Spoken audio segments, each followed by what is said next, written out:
difficulties. How do we not have sound? We do. We have sound now? Yeah. Ladies and gentlemen, I apologize for the technical difficulties. I'll actually start off. You missed a great introduction. I was really rolling. We just ate a bunch of pizza, so I have meat sweats right now. All of us have got the meat sweats. It's quite a spectacle to behold. I've got the pineapple sweats too. Oh God, it's terrible. I don't know why you do that to a good pizza. Good. Anyway, I'm Western Standard publisher Derek Fildebrandt. You're watching a special election/referendum night edition here. I'm joined in the studio by Western Standard news editor Dave Naylor. Hello again. Hello again, Derek. And also joined by Western Standard Alberta political columnist and host of the Cory Morgan Show, Cory Morgan. Good evening. Okay, we've got sound. I apologize. We've really improved our operations here, but it's not perfect.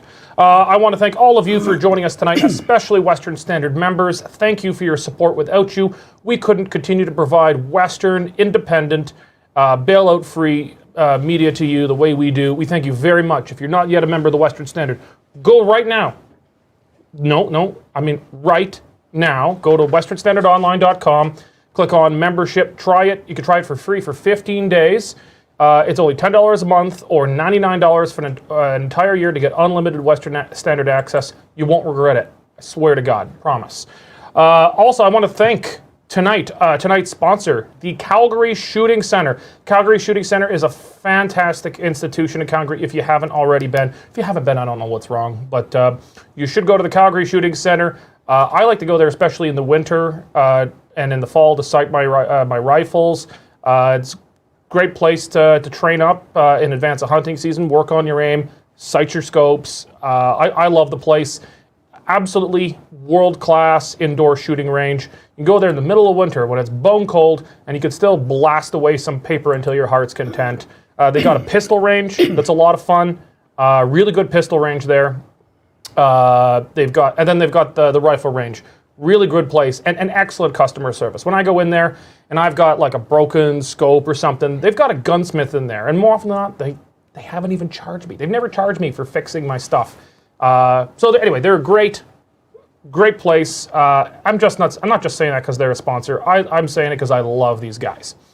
Okay, well, we've got a great lineup tonight. We're going to be discussing municipal elections in Alberta, primarily Calgary and Edmonton. And before you get upset, we are going to talk about some of the smaller areas. But of course, there is God knows how many municipalities in Alberta, many counties and villages and towns. We obviously can't get to them all. My apologies right up front in advance. But we're going to have some focus on Calgary and Edmonton. But we're also, we've got Western Standard correspondent Melanie Risden in studio. She's going to be watching some of the medium-sized municipalities in Alberta. That's Medicine Hat, Red Deer, Lethbridge, Grand Prairie, and Fort McMurray, which insists on calling itself Wood Buffalo. We're going to be keeping an eye on them. They are not going to be as much of topical coverage as Calgary and Edmonton, but we're going to do our best to give you a well-rounded sense of at least the medium to large municipalities in Alberta.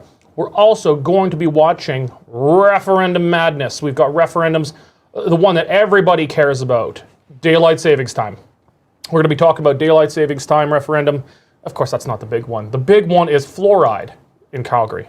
No, sorry, wrong again. We're going to be watching that. But the big one is going to be, of course, the equalization referendum. The question, sorry, I nearly just burped. That was the meat. Yeah. That was a meat burp from my all-meat pizza. I need a raise. Not happening. I know. Unless more members sign up. If we can sign up 100 members tonight, I will give Cory Morgan a raise. Oh. You've got to hear right now.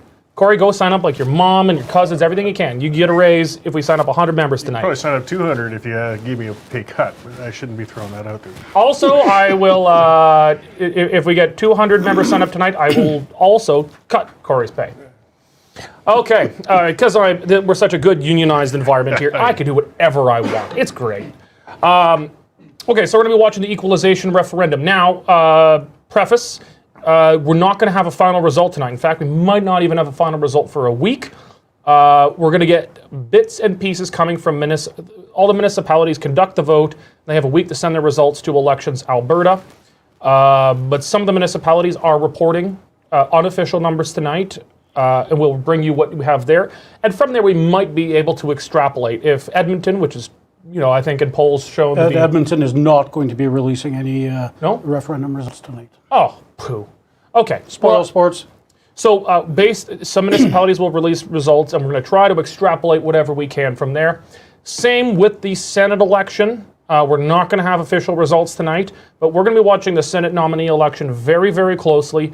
We're going to be bringing you live coverage from at least the pockets around Alberta that will be releasing unofficial results tonight. We're going to give you those, and we're going to try to extrapolate what we can.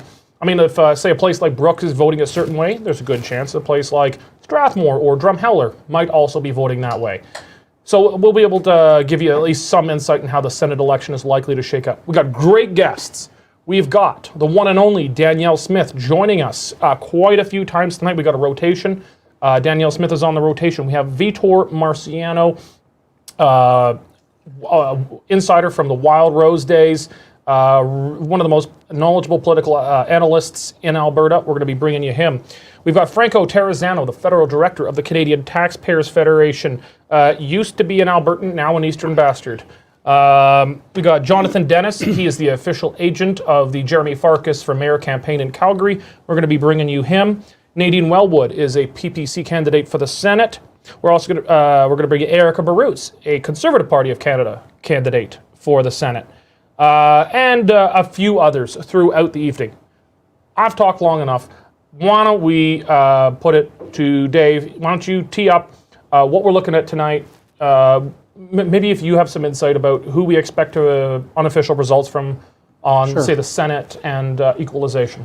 Well, Edmonton's not playing along, but it appears Calgary, Grand Prairie, Lethbridge, Medicine Hat, and Red Deer will be releasing results of referendum and Senate. So I think from that we should be able to get a good sense of. So Calgary and who? Calgary, Grand Prairie, Lethbridge, Red Deer, and Medicine Hat. That's pretty well rounded. I think we're going to be, unless it's razor thin, we'll probably be able to make a rough estimate. And they'll do it for the Senate and for the referendum. Yep. Now, Western Standard poll from the weekend, Derek, as you know, said 66% of Albertans were going to vote in it. So, it's a good number. And once we start getting results from those, those 5 major centers, we should be able to make a good guess at it anyway. Yeah, I mean, they won't be able to tell us necessarily how the counties, like the real rural, are actually voting, because I'm not sure if they'll be providing. Their municipal governments are thankfully much smaller. They're not going to have the capacity to pass that on tonight. But I mean, if Grand Prairie's voting a certain way, you could probably say, well, the area around it, say if Grand Prairie's voting 60% for the equalization referendum, it's probably a good rule of thumb that the area around it's probably voting 70. Add 10% on. Yep. That kind of thing. Okay, so we're going to be able to make probably a reasonably educated guess tonight, or projection on. See, a projection is what we call it in media. If you want to sound like you're actually more sure than you are. Exactly. Yeah, but so let's go with projection. Now, I've covered a lot of City of Calgary elections, and it always surprises me how late they get ballots in. Sometimes not until they're not getting results out till 11 p.m. at night, which of course does us no good because we're all tired by then. To be honest, I have not covered a civic election in Edmonton. I'm not sure how quickly they get in on their ballots, but polls close at 8 o'clock, and hopefully the City of Calgary is trying a new way of voting, so hopefully we get some results at a quicker pace than normal. And just a little background here. Dave is being a little humble. We've got no one better to cover a Calgary election than Dave Naylor. Dave was the city desk and the city editor at different times of the Calgary Sun for 20 years. He knows the city of Calgary beat inside and out. So I think we're very fortunate to have someone like Dave. But we've got great people for Edmonton. We got like Vitor Marciano and a few others. We got, I forget his name. Someone will bring it to me. We have another guest coming this evening from Common Sense Edmonton, who knows Edmonton very well. So we're going to have Edmonton pretty well covered. It's just obviously not going to be the speciality of myself, Dave, and Cory. Cory, speaking of projections, what's your projection for tonight? Let's start municipally. Calgary and Edmonton, the mayor's chairs. Boy, well, I haven't been watching Edmonton terribly closely, I got to admit. But I mean, I'm totally brain farting on the Liberal gentleman who was our former Sohil. energy minister, Sohil. There we go. Unfortunately, I got a feeling he's going to take it. It looks strong. Nickel. Well, we got some interesting parallels between Calgary and Edmonton. I mean, with the competing candidates and competing visions, and I think the spread, from what I've seen, is bigger in Edmonton on that. Calgary-wise, I think it's going to be a lot tighter. I am going to predict Farkas by a squeaker. I think that even though he's been polling a little bit lower, perhaps, than Gondek, we got to remember that the other thing they like showing in the polling is Gondek polls well with the young people, Farkas polls well with the older people. But when you look at the demographics that actually get off their butts and vote, the older people get out, young people are one TV special away from not bothering. So it's really going to, I think the whole race is going to lie on a GOTV effort on the parts of those mayoral candidates. Just some early City of Calgary statistics, excuse me.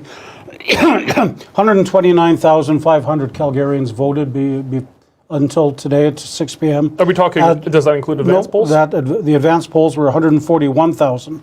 So that's out of 847,000 registered voters. So the number will climb greatly during the evening. Interestingly, 10 polling stations are saying there's going to be waits of 30 minutes or more, which of course is, I guess, people getting off work and doing it on the way home. But there is going to be lots of votes coming in late tonight in Calgary. Indeed. Okay, so let's go back to your projections. We're not calling these guesses. It's media, so these are projections. Sure, and I mean, I won't go seat by seat through council, and there's so many candidates this time around. I mean, one of the things with Calgary that is striking is the turnover. We got 9 open seats with 5 incumbents running again. And unfortunately, I mean, we've watched a very strong union influence in this election, spending literally millions of dollars through a PAC. And name recognition in municipal politics is everything. These candidates who may not have been union endorsed really had a hard time getting their names out there, competing with that.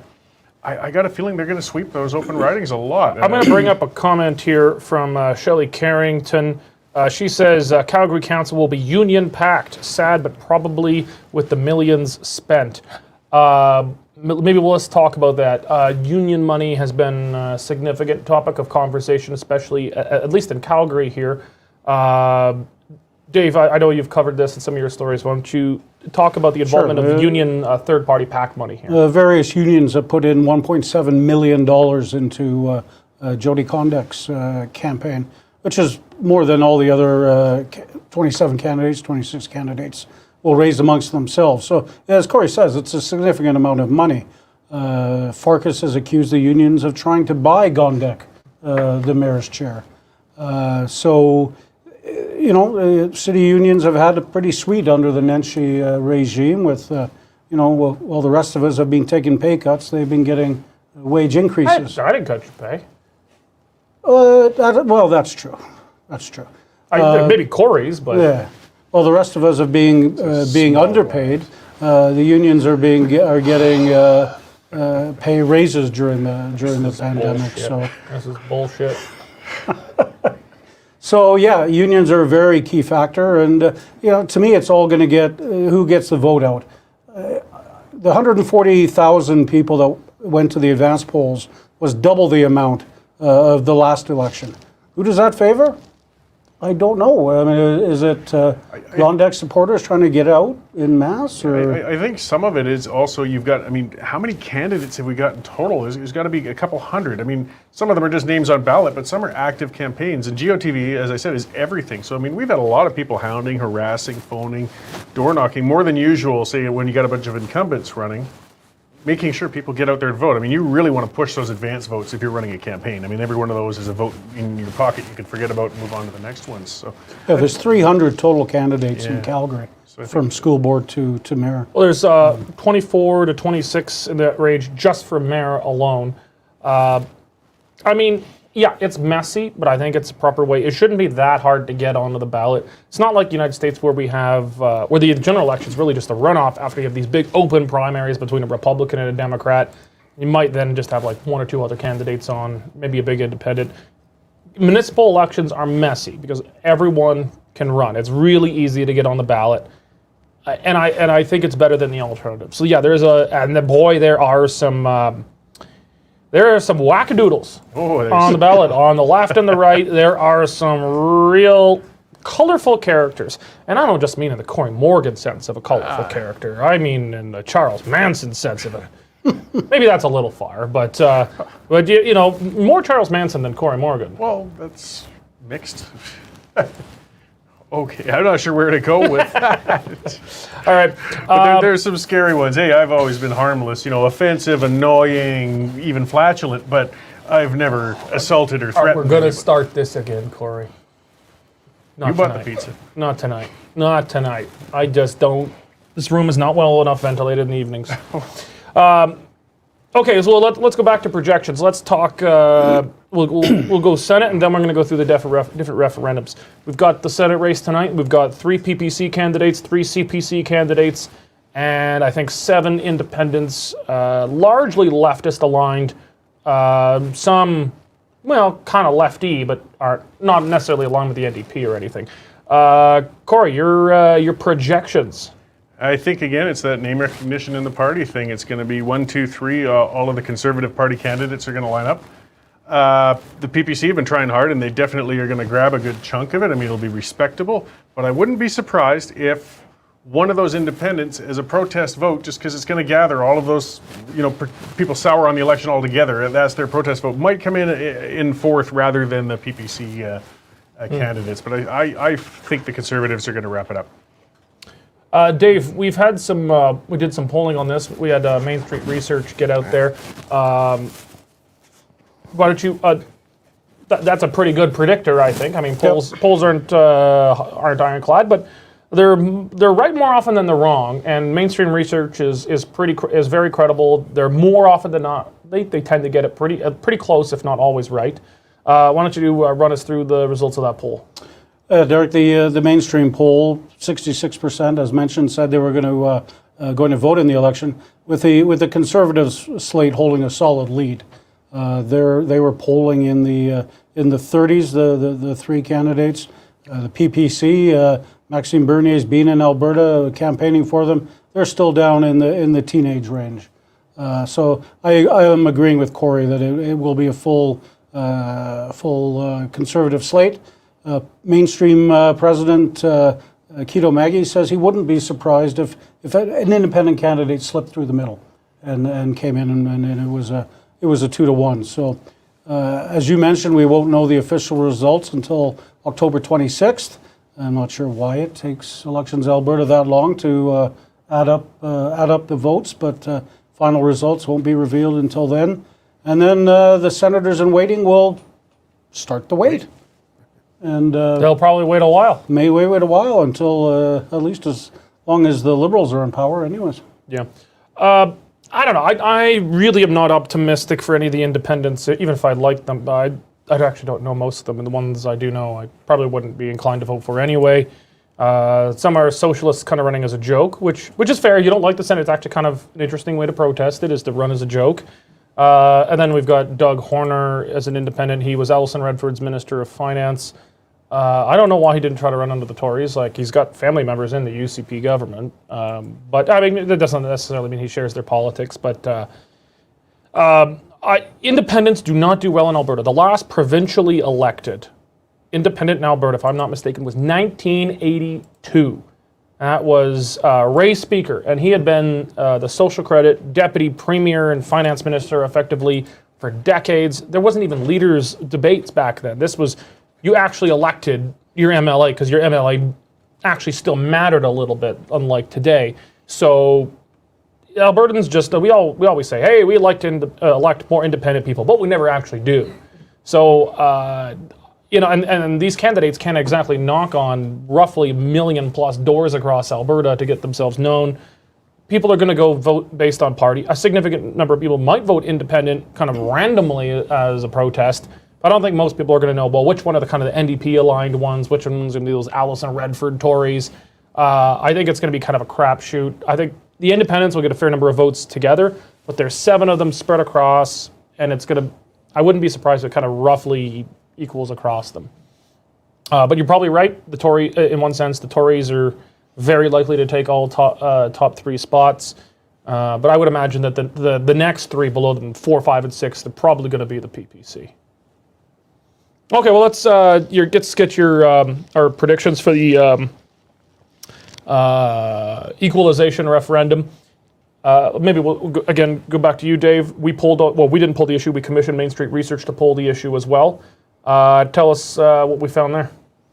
That it's going to equalization. Alberta's going to demand a change, but it's not going to be the overwhelming change that I think Jason Kenney had hoped for when he called the referendum. I think it was 66%. Correct me if I'm wrong, Derek. That said they were fed up of equalization and sending all of Alberta's money down east, so Quebec can balance their books while we drown in a sea of red ink. I think when the referendum was first called, I think Jason Kenney probably hoped it would be a slam dunk and it'd be 90-95% in his favor. But the vitriolic hatred towards Kenney, I think, has got a protest vote, and they're going to go out and they are going to vote keep equalization just to spite Kenney, and I think it's going to be closer than that Kenney thought it should be, anyways. That's my sense as well, Cory. I think the poll is, from my experience, it kind of rings with what I think. It's going to be a significant enough majority. The poll, Main Street Research predicted 66%. That's still a pretty significant majority, but it is far lower than we would expect. I would expect normally 75. If actually there was the government was actually maybe popular and actually adding to the vote, maybe up to 80%. I mean, who in the right mind would want to continue with equalization? I mean, there are some fair arguments against it. Some of them are maybe disingenuous. Some of them are not. One thing is, nothing is going to change. We're going to have this vote, and we could pass it 100%, and Ottawa will say, that's nice. When's the check arrive? Well, actually, that actually isn't how equalization is collected. But you get my point. Nothing is going to change, and so there are a couple holes to poke in it. One of the bigger holes is saying, and I think this is a fair hole to poke in it, is that, well, we're being asked to vote on one question, but we're asked to take it not literally. We actually aren't trying to actually remove equalization out of the Constitution. We're just trying to open up a chat and have a little chit-chat about it. That's a fair hole to poke in it. If we want to just have a chit-chat about it, why don't we just have a vote on having a chit-chat? So it's going to pass, but it's probably not going to pass the way it otherwise would because of the extreme unpopularity of the Premier and the government right now. What's your gut tell you? Yeah, no, I'm with you guys. I'm thinking it's going to be just over 60%. And that'll be, a majority against, but it would have been much higher typically. I see lost opportunity, and I'm really bummed about that because it is an odious program. It's a crappy program. I mean, we saw just recently, Quebec has a significant natural gas field, and they're shutting it in. They're saying we're not going to even allow development on it. And part of the reason why, even though they won't say it outright, is because they're on welfare. And if they start making money out of natural gas, it cuts into their equalization. Like, this program has worked as a disincentive for other provinces to pay their own bills. And that's not what the purpose of it even was initially set out to be. And these are things that should have been discussed through the course of this campaign. But unfortunately, again, due to the incredible unpopularity of Jason Kenney these days, and I've been seeing that discussion. I've been having it on social media with people who are very conservative, very outspoken, saying the equalization is terrible. But you know what? I'm so ticked off at Kenney, I'm going to give him the finger and vote against this thing, which I think is a foolish way to do it, but that's their democratic right. So it's just sad because you have some moral authority. If you could come in, though, with this isn't an internet poll, this isn't a Twitter poll, this isn't a commissioned newspaper poll. This would have been across the province at a controlled, setting. You could say 70% of this province does not like this program. Let's talk. Let's do something about it. And it's not going to be that strong now. Okay. If she's ready, we're going to be bringing in a guest of ours and actually now a contributor for the Western Standard, the one and only Danielle Smith. If we can bring her into the feed now. Oh, I didn't even have my earpiece in yet, but good evening, Danielle. How you doing? Well, hello. It's almost like after what Cory Morgan just said. Speaking of unpopular politicians who don't have anything to add to the equalization debate except for to turn it the other way, I wonder if that's why you brought me on. Give us your prediction for this evening for the Calgary mayoral race, and then maybe go into Edmonton. Tell us how you think that's going to break down. Well, first of all, let me just talk about equalization, because I do think we're going to see a strong mandate. I think it'll be at least 2/3, maybe a little bit higher. I think a lot of people in the end, when it comes right down to it, it doesn't matter whether or not you like Jason Kenney. What matters is getting a fair deal for this province. So I hope people make the right decision on that. In Edmonton and Calgary, unfortunately, I'm expecting a bit more of the same. I'm expecting that people are going to vote in another progressive council in both Edmonton and Calgary. I have expected that, I wrote my newsletter yesterday expecting that both Amarjeet Sohi would become mayor in Edmonton, with largely the union-backed candidates winning, and then Calgary, same story, Jody Gondek winning, with largely the more progressive or union-backed candidates winning.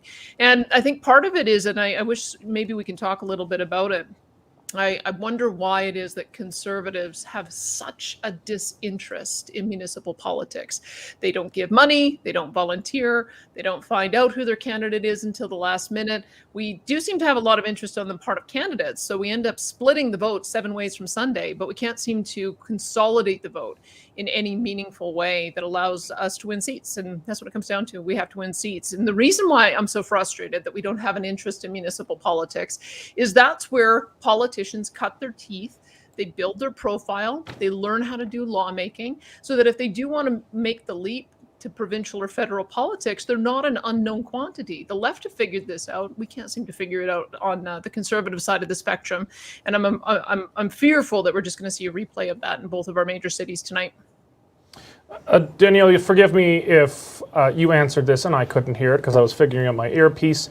How do you think it's going to... I heard your prediction for Edmonton, but did you make a prediction for how you think the mayor's chair, and maybe you can add a bit on your prediction for council in Calgary this evening? Yeah, sorry, I did end up going through that, but I can repeat myself if you like. Why not? There are some good candidates in Calgary. If I want to sort of zero in on some of the Conservative candidates that I think are likely to win, some new faces. Dan McLean is a candidate in Ward 13. He's taking on an incumbent who, incidentally, Diane Colley-Urquhart said when she first got elected that she'd only served 2 terms. Well, I think she's on her 4th or 5th term now, and I think it's really hurt her in that ward. You can outstay your welcome, but he's run a really strong campaign. And the reason I want to flag him is that Calgary always seems to have that voice that is a bit oppositional, pointing out things that may be against what the administration wants. It's prepared to be a bit of a thorn in the side, and we need that with Farkas no longer being in that role on a council position. And so this guy could be the Farkas to Farkas. I think he could be. Again, though, you think, you should tell me, I didn't hear what your prediction was earlier. If the vote consolidates, if the Conservative vote consolidates around Jeremy Farkas, he can win. But we have this habit of putting up too many Conservative candidates. So I think Jeff Davison pulls away from Farkas. I think that Brad Field pulls away from Farkas. And if those votes are relatively strong, I think we're going to end up seeing Jody Gondek win. I think we've got a similar dynamic happening in Edmonton, that Mike Nichols, a very similar candidate to Jeremy Farkas. And because there's strong former council members in Kim Crushell and Michael Autry, I even quite like the outsider candidate, the business candidate, Cheryl Watson. I just think the Conservative vote is split too many ways in Edmonton. And as a result, you're likely to see Amarjeet Sohi win. I quite like John Zadek. He's the candidate in what was formerly known as Ward 3. I apologize, I don't have the Indigenous names in front of me. I hope somebody's not offended by that. I will make sure that I have them in front of me. But I think John Zadek is a little bit of that same kind of, just brings a conservative common sense sensibility. So I hope he ends up winning again, because I think it's good to have that voice on council in both the cities, particularly if they do end up voting by and large to restore progressive candidates. I think your predictions, especially for the Calgary mayoral race, are bang on. I think a lot of the dynamics, and none of this is watertight, these are very generalized because there's no parties officially in municipal politics. But I think we saw a lot of some of these moderate center right-ish candidates in Calgary. Some of them are very qualified and intelligent, but probably they didn't really stand out from the pack policy-wise or style-wise. Bradfield, Jeff Davison. I think there may have been an assumption that, like, in the last mayoral campaign, the Calgary business community kind of got to put up Bill Smith. They're like, this is our guy. And the conservative movement and establishment in Calgary more or less said, okay, we'll accept him. And he became the conservative standard bearer. This time, Farkas didn't really go and seek the conservative establishment and big business community's blessing. And so it was a bit more of a divided field coming in here. I think some of the business communities probably started to consolidate him late in the game, knowing that he is the only candidate that's going to have any hope of defeating Jody Gondek. I don't know if you would agree with that analysis or not.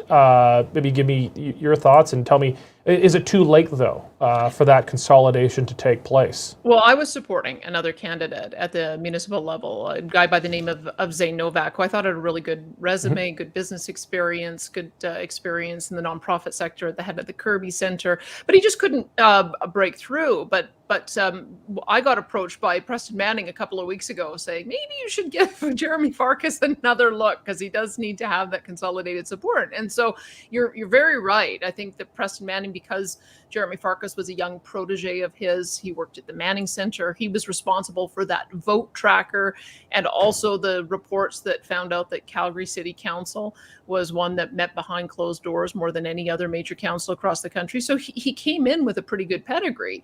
And as a result, I think Preston would like to see him get elected and wanted to gather some of the voices in the business community who had been supporting other candidates. So I saw that begin a couple of weeks ago. I'm not sure if it was soon enough. I think it probably needed to happen more at the beginning of October. I get the sense something happened, though, on the Farkas campaign, because at a meeting that I went to, he did talk about one of the votes that took place on council, that, again, he lost 14-1, and he does lose a lot of votes that way. And this was the one on taking a stronger turn on the issue of vaccine mandates and vaccine passports, requiring all businesses to have them rather than have the outdoor dining. And he essentially backtracked on that vote or tried to explain it a bit. And so I think what has happened is that if this election in Calgary was about, are you tired of City Hall? Are you tired of the administration running the show? Do you want to have lower taxes? Do you want to have better spending? I think he would have won. But I think what happened is it turned into, are you still afraid of COVID? And if you're still afraid of COVID, who are you going to vote for to stand up to Jason Kenney, who's not doing enough to protect you? And that was the position that Jody Gondek ended up forging all the way back months ago. I was so surprised at how strident she was on that issue. But it turns out that here we are at the tail end of a fourth wave. And that may be the deciding factor, is that if people are voting with that ballot question in mind, that may be why Jeremy Farkas looks a little shakier in the last couple of weeks, and why it is the consolidation was so important. Now, I don't know that we saw the same dynamic in Edmonton. I think, generally speaking, the candidates there, the sense that I got is they were deferring to Dr. Dina Hinshaw and the province and weren't necessarily trying to override those decisions. I think they seem to have been a bit more deferential than Calgary, and that's a smart position to take if you're a political candidate. I mean, why wear the problems that Jason Kenney is wearing one way or the other? Just allow that to be a provincial issue. It's so polarizing and divisive. And I think, unfortunately, that Jeremy Farkas may have had a bit of a misstep in stepping into it the way he did, and getting a bit of a backlash for it. Well, before I throw the host chair here to Cory and bring in some of our other in-studio guests, maybe I'll just kind of ask you a follow-up question on that. Do you think the kind of looming elephant in the room of, we know that Jason Kenney is having at least some impact on the provincial referendum on equalization, but do you think he's having any kind of measurable impact on the big city mayoral races and potentially council races, perhaps acting as a retardant on the vote of the more conservative aligned candidates? You know, I did see something, I don't know how viral it went, but I did see some Twitter exchange that was getting circulated from when Jason Kenney back in 2017 was telling Jeremy Farkas to keep his chin up. And so I wonder if that was being highlighted as a way of trying to suggest that Jeremy Farkas would have been too close to Jason Kenney, and for those who don't like the premier or are angry at the premier right now, to try to hive away some of his vote. I don't feel like Jeremy Farkas has really been all that much of a premier's guy. He seems to be kind of his own guy when it comes to how he votes on council and the kind of things that he cares about. I really get the feeling that he cares a lot about municipal issues. He's not one of these municipal council members who always have an eye on a higher prize. That's not the sense that I get from him. So it probably is a bit unfair to try to tarnish him that way.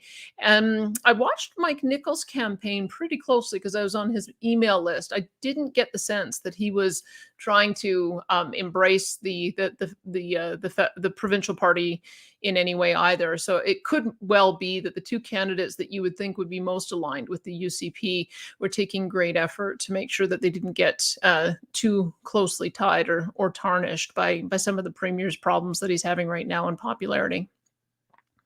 Fortunate. I mean, COVID has just thrown a wrench into everything. I mean, all the rules are out the window. We've got a unique crisis going on. We've got a divided population. I mean, it's not necessarily right or left. People are afraid, they're tired, they're grouchy. I agree with what you'd said. You know, Jeremy kind of, maybe he took an individual liberty position in a sense, but it was a losing one when you look at the polls throughout the entire province. I mean, maybe 20% of very vociferous supporters were against vaccine passports and restrictions, but the vast majority wanted those, and they perhaps feel a little unsafe supporting Jeremy right now. Oh, I know, Cory, you and I, probably Derek and Dave too, we're on the losing side of that debate. I shouldn't presume to speak for any of you, but I've been pretty open in saying that I think focus protection is the right answer. Early treatment to keep people out of hospital is the answer. Trying to get that monoclonal antibody treatment that Ron DeSantis has brought in, the same treatment that Donald Trump got, that is the answer. But these continued lockdowns and that being the only answer is part of what's causing, I think, the provincial problem is that the premier's not charting out a different course. And so what you're seeing is people are scared. And when people are scared, and the only answers being offered is lockdown, then they're going to be supporting the candidate who is the most strident when it comes to lockdown or vaccine passports or vaccine mandates. So I don't like the track that we're going down, especially since I don't see when it ends. And this is going to be something that the next mayors are going to have to deal with in both Edmonton and Calgary, is that we have seen around the world that it looks like in Israel, it's never going to end. It looks like they're turning on and off vaccine passports, depending on what your booster status is. But then you look at the UK and Denmark, Sweden and Norway, and they made a decision to end them altogether. I don't know if we've made a decision in this province, but there's real leadership to be had on the part of the mayors to lead that discussion. I think one of the biggest reasons that the premier has had such a difficult time in the last year and a half is he's had no major allies.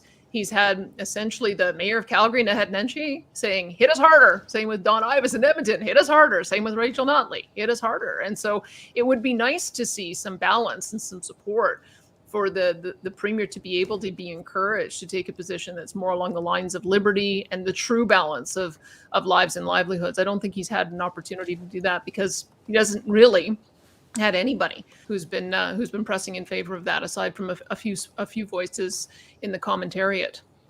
Yeah, absolutely. It's just been a lot of ugly politics played with what's been a crisis, and it puts somebody in an untenable position because with every surge in the pandemic or every death, opportunistic politicians are going to lay it on Jason Kenney's feet, and he just keeps wearing it. So thank you very much for coming in. We're going to check in with you again a little later tonight. Maybe we'll have some results to chew on by then, and we'll go into that at that time. Cory, let's just see if we can have a little wager here, because I think that the equalization vote's going to be above 70%. You're going to take the below 70% and we'll see who's right in about 15 minutes or so? I'll take the below, and I really hope to lose. Me too. We'll talk to you next hour. Thanks. See you in a bit, Danielle. Okay, and I'm joined with Josh Andrus here, who snuck in through our movie magic while Danielle was taking up the screen there. How are you doing tonight? I'm good. How are you? Good, good. So we may be waiting a while for some results, so we need Well, lot of polls vote. haven't even closed yet, 15 more minutes. Yeah. And don't forget, if you're standing in line at 8 o'clock, you will still be allowed to vote, even though the lineup could be 100 people deep. So, Yeah, as long as as you get I've there by said, 8. City of Calgary, please prove me wrong, but terribly slow with results in the past. Yeah, we've had some long nights of babbling away, but we're good at babbling. We're full We are the king of Babel. we're full of a lot of something. We get people reminding us of that all the time. So speaking of somebody who can speak ad nauseum as well, we've got Franco Terrazano, formerly of Alberta, abandon us for Central Canada, the home of the enemy, in Ottawa there, as the Canadian Director of the Canadian Taxpayers Federation. How you doing, Franco? Hey, I'm doing good. I knew you were going to bring in a joke about me babbling. Well, some sort of joke about you one way or another. I can get more tasteless yet. Well, hey, thanks, gents, for having me on today. Oh, I appreciate it. So you guys have really been trying to get interest, and you've been kind of as Danielle was talking before, there hasn't been a good campaign for the equalization referendum. I mean, we've tried, and there have been people campaigning hard, and Josh has been campaigning, and lots of people, but just trying to get traction on that's been difficult. But what are you expecting to see tonight, Franco? Well, I mean, we're hoping for a strong yes vote, of course, right? We think that this is Albertans' chance to really send Trudeau and the rest of Canada a strong message that this equalization status quo must go. And one of the things that we've been doing is just trying to show the cost of equalization to Alberta taxpayers. We put out some numbers showing that since its inception in 1957, equalization has cost Alberta taxpayers about $67 billion. This year alone, equalization will cost an Alberta family of 4, 2,600 smackers, right? So it certainly is a ton of money that equalization has cost. And as all you gentlemen know, I mean, equalization is just one federal program that redistributes money away from Alberta taxpayers. If you look at all of the money that the federal government taxes and spends, while Albertans have paid about $600 billion more to the rest of Canada, to the feds, than we've received back, or than Alberta taxpayers have received back in federal spending. And gentlemen, with that huge contribution that Alberta taxpayers have made to the rest of Canada, what have Albertans gotten from the federal government and from some other provincial politicians in recent years? Well, absolute hostility to the economic driver of the province. Yeah, it's been frustrating. Josh? That was my question. I wanted you to comment on the hostility. I know it's, at least from my point of view and based on our supporters here in Alberta, hostility is a big driving force behind the no vote. But I guess now that you're the federal director, are you seeing that directed towards Alberta from other parts of the country based on the fact that we're having this referendum? Not from everyday Canadians outside of Alberta. Definitely not from everyday Canadians. I mean, most Canadians that I talk to about these struggles seem to be pretty sympathetic to what's been going on in Alberta. And I think when you actually lay down what has happened to Alberta's energy industry and the fact that many Albertans may have been looking for a hand up, but the federal government gave Alberta a boot to the neck, I think most Canadians are first of all quite surprised when they hear what's going on. And they do think that Albertans have been done unjustly, if you will. And Josh and Cory and Dave, I mean, we talk about these huge contributions that Alberta taxpayers have made for the rest of Canada, but let's get into the hostility. Let's look at some of the specific policies, right? The federal government has imposed a no more pipelines law, a discriminatory tanker ban on the West Coast. We saw the federal government reject the Northern Gateway pipeline, move the regulatory goalposts on Energy East pipeline. And recently we saw the US, the Biden administration pull the plug on the Keystone XL pipeline. And what did the Trudeau government do? Well, barely batted an eye. And I think that we have to understand here, especially Alberta taxpayers, is that once this dust from the pandemic settles, these roadblocks to Alberta's development are still going to be there if Albertans don't take a stand, if Albertans aren't willing to fight for fairness. Yeah, well, Josh was bringing up an interesting point. Like, aside from the attitude or how people are receiving it over there, is anybody even really talking about this in Central Canada, or is this, really getting much coverage? Because, I mean, we're kind of in our own little world over here, too. I mean, is it of interest over there?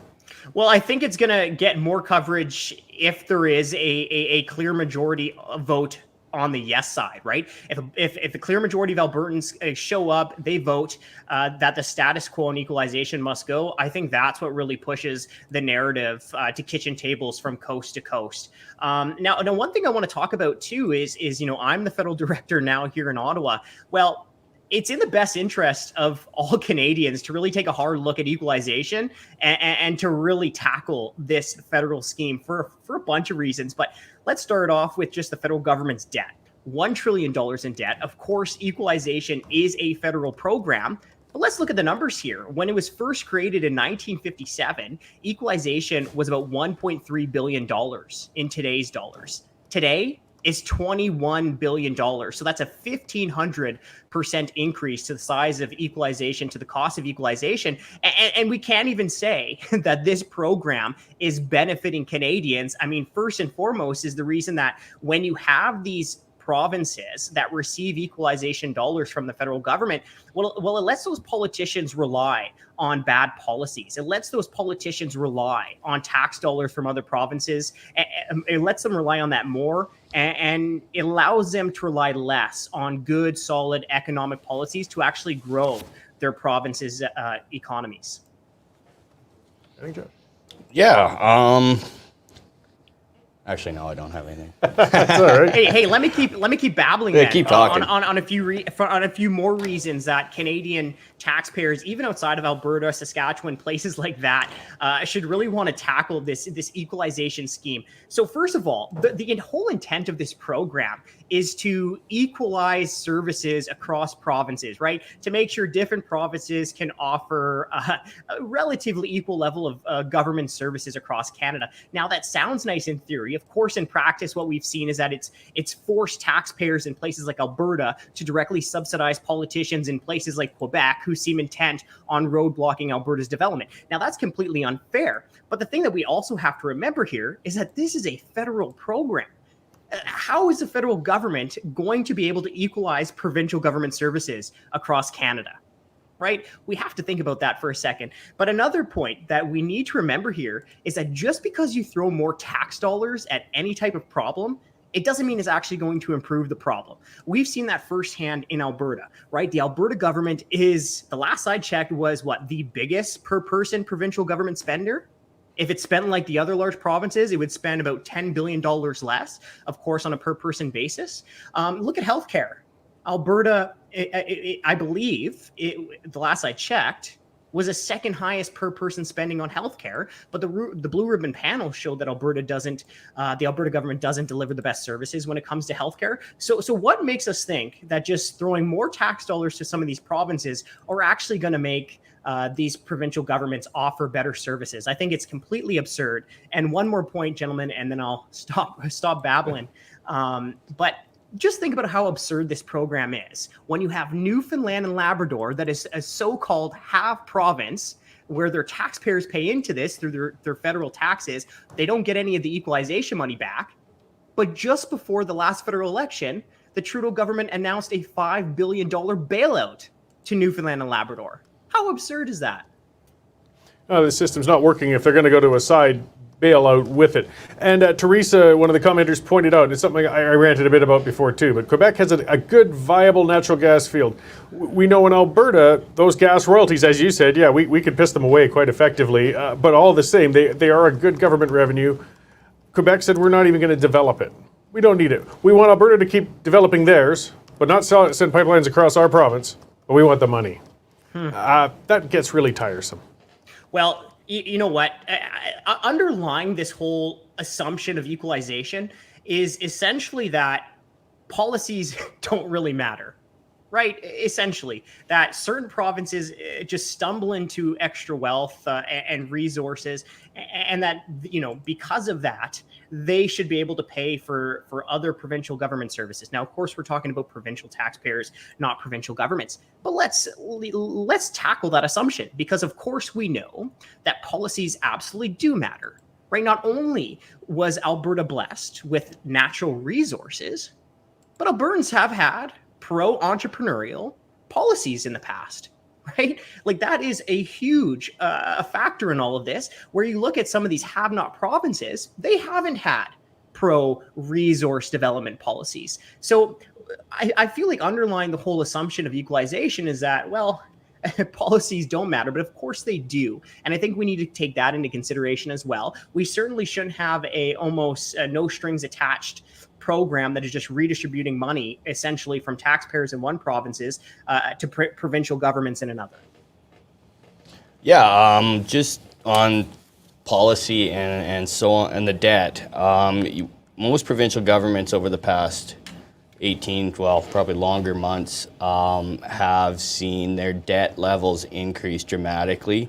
Given that the equalization program is designed to equalize services across each province at reasonably similar tax rates, do you see, if changes aren't made to equalization, that the program's discrepancies could grow even worse if we don't do anything to change it?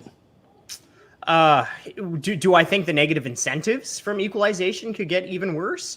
Do you think Alberta could pay more than we do now? Yeah, I mean, that's tough. I don't really have an answer for that question, unfortunately. But let me talk about these provincial governments, because I think you launched me into a nice little place, because the municipal elections are also going across. Well, one thing that we've seen during the pandemic is not just a massive increase in government debt, both federally and provincially, but we've seen this huge divide. And Cory, you and I have talked about this at length, right? A huge divide between those shielded behind the golden government gates and those in the private sector that have taken an absolute beating over the last year and a half during COVID-19. Well, of course, the CTF, we dug up some research that showed more than 312,000 federal government employees received at least a pay raise during this pandemic. We have similar research showing thousands of Alberta government employees received at least or received a pay raise during this pandemic. And we also have research showing that municipal employees across Alberta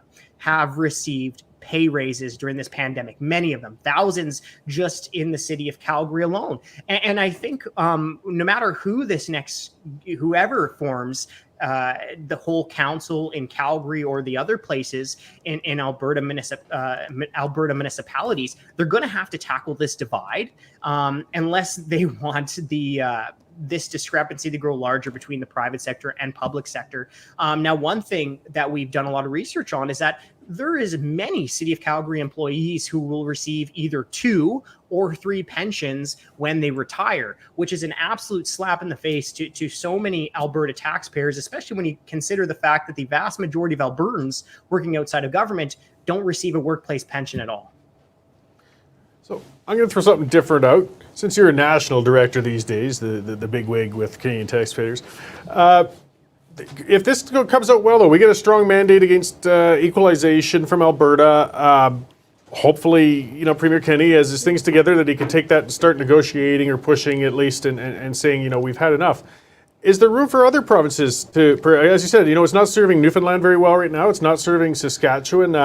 You guys are a national organization. Would you perhaps be trying to prompt other provinces to get on board? Because there would be a lot more weight if more than one province got up and said, let's re-examine this mess. Oh, absolutely. Absolutely. That is a huge priority for us here at the Canadian Taxpayers Federation. And also it's just a huge priority for me. I mean, one of the things that I'm trying to sell is what I was talking to beforehand, where it's very clear that equalization is harmful for Alberta taxpayers, especially when you have damaging policies the way the federal government has done to Alberta over the last, throughout Alberta's downturn. But I've also been trying to, and will continue to, show the rest of Canadians why equalization is fundamentally a bad program, has these perverse incentives that we've been talking about. And we're going to try to continue to build that narrative over the coming months and perhaps years. But another thing that we've seen over the last little while is we've seen these premiers even in provinces that receive equalization starting to acknowledge the perverse incentives that come with equalization. We actually heard it loud and clear from New Brunswick's Premier Higgs, and even Francois Legault in Quebec. We know there's been a lot of back and forth between him and Albertans, but even he's somewhat acknowledged the fact that equalization does have these perverse incentives and that he would like Quebec to rely more on growing the province's own wealth.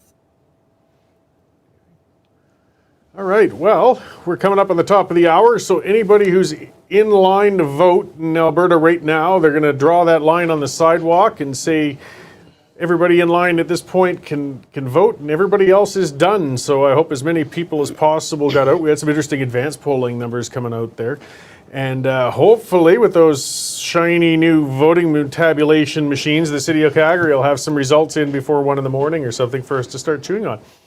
So thank you very much for the work you guys have been doing on this equalization referendum, and Josh and others. Like, this is such an important thing. It's too bad a lot of events beyond our own control, whether it was the pandemic, whether it was our domestic politics, and a number of things have distracted from it. But hopefully with your efforts and people talking, they've taken it seriously and they've gotten out and they've made their X the right way, and we'll have a tool to work towards renegotiating our position and things right now. Yeah, I hope so. Please, Albertans, go out there, vote yes. Well, I guess hopefully you already have, vote yes, and send us out here in Ottawa a message. Send us a real loud message. We need it. Excellent. Looking forward to it. Thanks a lot for joining us, Franco. And where can we find more information about you guys and what you're up to? Check us out at taxpayer.com. We got a ton of resources in the newsroom, and we got a bunch of petitions that you can sign there as well. Right on. I'm certain we'll be talking again soon. Okay, guys. Cheers. All right, thanks. Okay, so Dave, it's been a bit here. I know you've been hammering away, multitasking, writing, and reporting. Have we got anything new been surfacing in the last half hour or so? No. Thanks. No, I'm just poking around. As you just mentioned, polls are now closed. The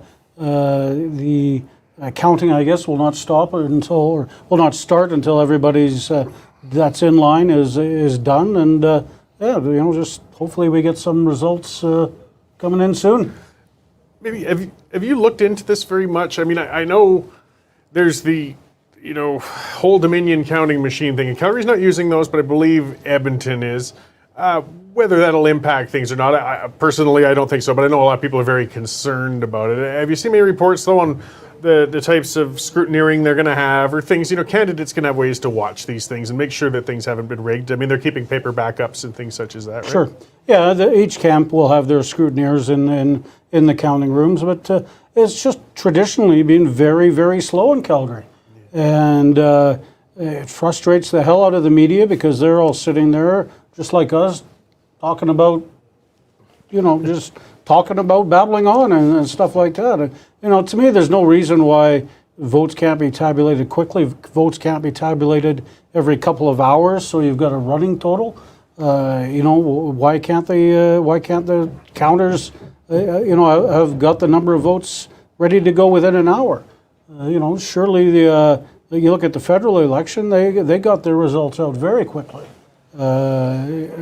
Sometimes it takes later and longer, and we all understand that. But Calgary's been a constant source of frustration over the years, and we can all just hope for the best tonight.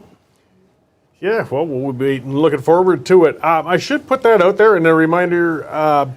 We have a new show that's been coming on, and it's been coming out with a special. It's been Uncensored, it's called, and we had Danielle Smith, who was on earlier, was on that. Rob Anderson, yeah, and Gort. No, well, the names always escape you when you need them. Oh, there you go. There's the graphic. Thanks, James. Former MLA Bruce McAllister and broadcaster, and you see. That's something we noted with the last Uncensored they did when they got together and talked, was he did a fantastic job. You can tell that professional broadcaster who knows how to slip up and still just keep talking away without that big hang up. I'm still trying to master that art. No, Bruce did a really good job, and it was a fascinating program. And so we have one coming up on that mandatory vaccination. Actually, can we pull that up one more time? What was the date on that one you had there? Because it's well worth tuning into. There we go. Thursdays at 1 o'clock, or no, at 7 o'clock Mountain Standard Time. So tune in. You can see that panel, and those guys, I mean, they're great, and they're covering some issues. And I mean, that's something, it's a top issue. Nobody wants to talk about it. It's divisive, it's dicey, it's scary, but it's on everybody's mind, the vaccination mandates. And certainly Danielle knows their stuff too, and is always entertaining and controversial. Yes, that too. But yeah, I voted this morning at the Pritis way down in the hinterland there, and our local councillor was acclaimed. So the only ballot questions I had were the time change and the equalization referendum, and then the Senate election. But there were only 3 volunteers sitting, and they were not volunteers; they're paid, but they're sitting with that box. It was actually pretty busy, so it's going to be interesting. We're going to be getting late results from a lot of those rural constituencies. trying to read in on how things work on, like I was talking a little bit earlier about demographics that are more inclined to vote. Rural areas and areas with a lot of seniors in that, they're going to be coming out in those spots. And because there's not a civic election to draw others, it's only going to be motivated voters popping out and putting those ballots in. So even though they're the smaller area of Alberta, we're really going to have to see some clear patterns if we're going to call anything later tonight because of all of those outlying areas. Yeah, especially. Sorry, go ahead. Yeah, Josh. like especially on equalization on the Senate. I know that Elections Alberta isn't going to be giving a final result until October the 26th. I don't think Edmonton is even going to report tonight. No. So it'll be really interesting to see what the results come in. I'll probably be looking at the number of votes. I assume that it'll probably be, a little bit heavier on the no side for equalization in Edmonton, whereas Calgary will probably be a little bit heavier on the yes side, and rural should be heavy yes. So it really depends tonight on where the results are coming in. I don't think we will be calling the equalization referendum tonight just because Edmonton is such a huge section of the population and they have a tendency to vote against the rest of the province to the point that it's almost considered to be a lost cause for Conservatives. So, one of the referendum questions we haven't talked about tonight is daylight savings time. The question is, do you want to get rid of it? Are you fed up of springing ahead an hour and falling back an hour? Some people don't like to lose that extra hour's sleep, and some people love gaining the extra hour.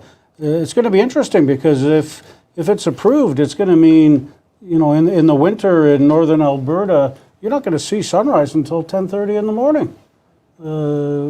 Any thoughts on that one, Cory or Josh? Well, yeah, I mean, it hasn't grabbed a lot of interest for a couple of reasons, because there is absolutely no group that's been actually kind of taking a side or pushing or really working on that one. I mean, we've seen camps on the fluoridation, we've certainly seen camps on the equalization, but who's going to get in on the time change? Even though I think most people are tired of it, now that we got the chance to vote on it, I'm not seeing much consensus about people saying we want to stick to what we've got. And I'm kind of ambivalent on it. I'm tired of changing the clocks. I'd just like to say, okay, let's stop. I don't care which one. We can do what I do. Just stop. My clocks are wrong 6 months out of the year, Well, there and I know that. So I love the spring. We spring ahead, my clocks are right again. Yeah, well, that's one way. That's true. Even that broken clock being right twice a day. My microwave just says 12 o'clock permanently, so... Yeah, well, there you go. Yeah. But I mean, some of that talk, and people like using that one. No, kids are going to walk to school in the dark. Like, I grew up in Banff.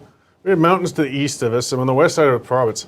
I always walk to school in the dark. It's not a big deal, you guys. It's part of being in Canada. I mean, some parts of the province, the kids are going to be later into the day walking in the dark than others, but then you'll have more daylight at the end. Maybe you'll be able to do some tobogganing after school and things when it would be getting dark on you. Because you got to remember, in Grand Prairie and that too, that light starts failing on you at 4 o'clock during the later part of winter as well. So, I mean, you're only going to get so many daylight hours. It's just a matter of when you're going to measure them, Well, it also puts us like 3 hours out of sync of Eastern time.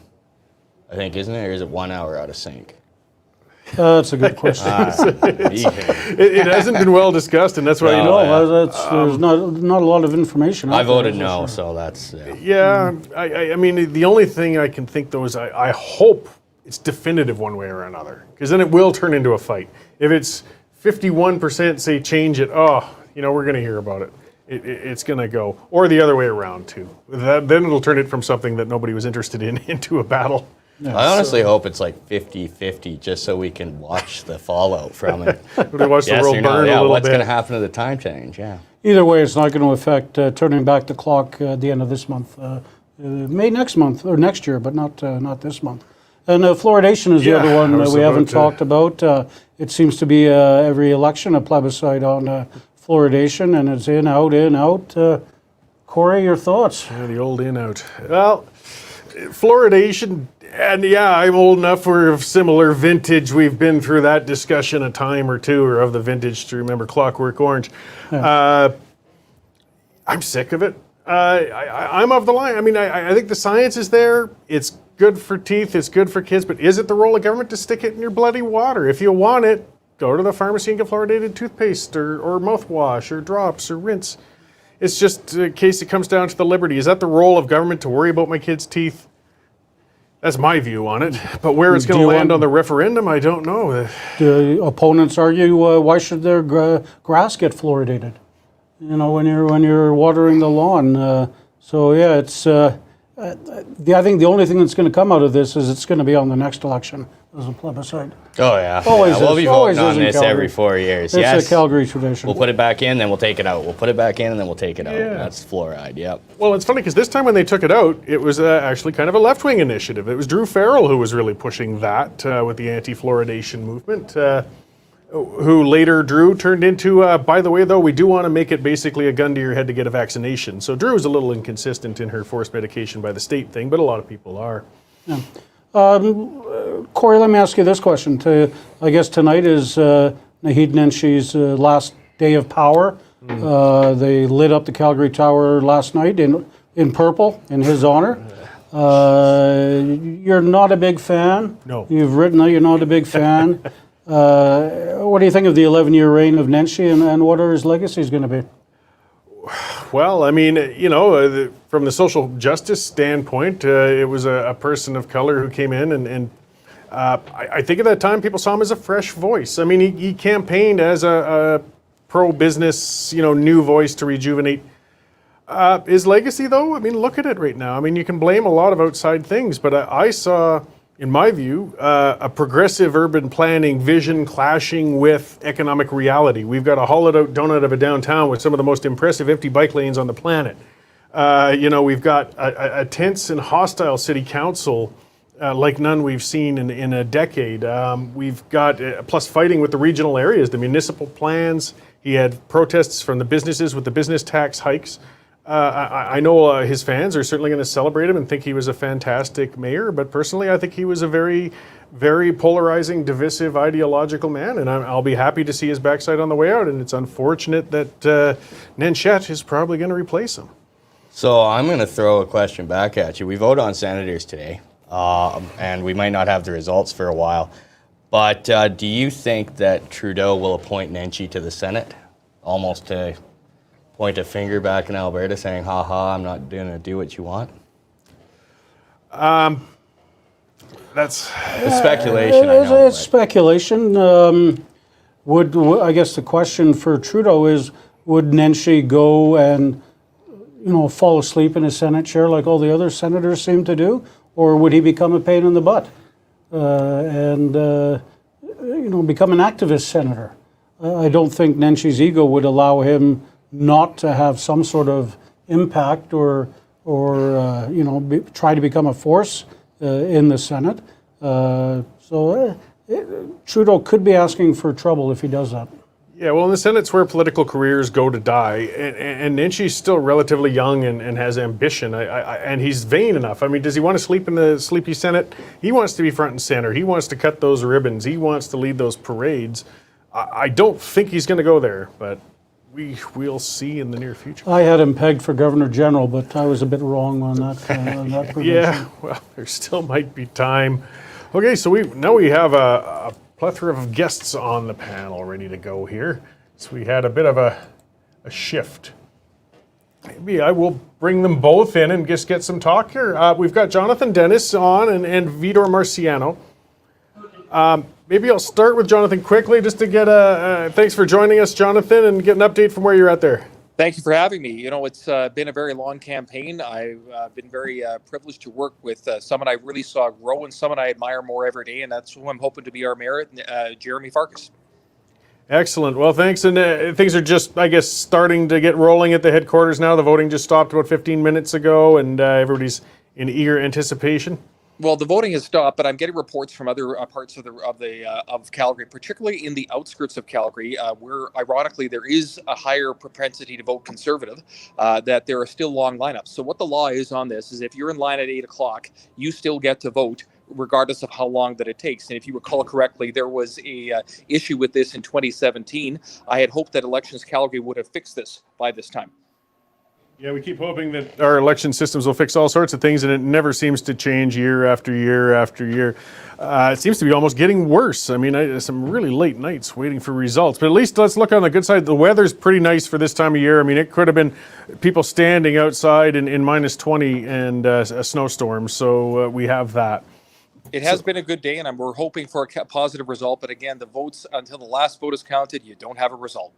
No, absolutely, and we're going to be hanging around a long time waiting for them, but we're stubborn. So and we've got Vitor Marciano coming in from Edmonton, and we've been admitting that we are terribly light on our Edmonton knowledge in this race, and we do have a lot of Edmonton viewers and listeners, and could really use an update from out there on how things have been going, Vitor. Well, let's put it this way. The Edmonton race has not gotten a ton of attention. The conservative strategist in me sort of says that the actual media itself did that on purpose. It's a big race. I mean, you have an open seat for mayor, you have 4 open council seats, you have changed boundaries, lots of possibilities that the new council and the new mayor are going to be significantly different than the last council and the last mayor. And yet somehow the Edmonton Journal, the Edmonton Sun, and CBC Edmonton, who are sort of the 3 dominant players in local news, spent next to no time covering the municipal election. And to give you a sense of that, last weekend on the Thanksgiving weekend, I made a point on Saturday of going to to edmontonjournal.com, edmontonsun.com, cbccalgary.ca/Edmonton, and none of them had any stories on the mayoralty race. None of them were covering what should be a particularly interesting race. When I went to Global Edmonton, which is sort of the next biggest news outlet, Global Television News, they had 2 stories on it.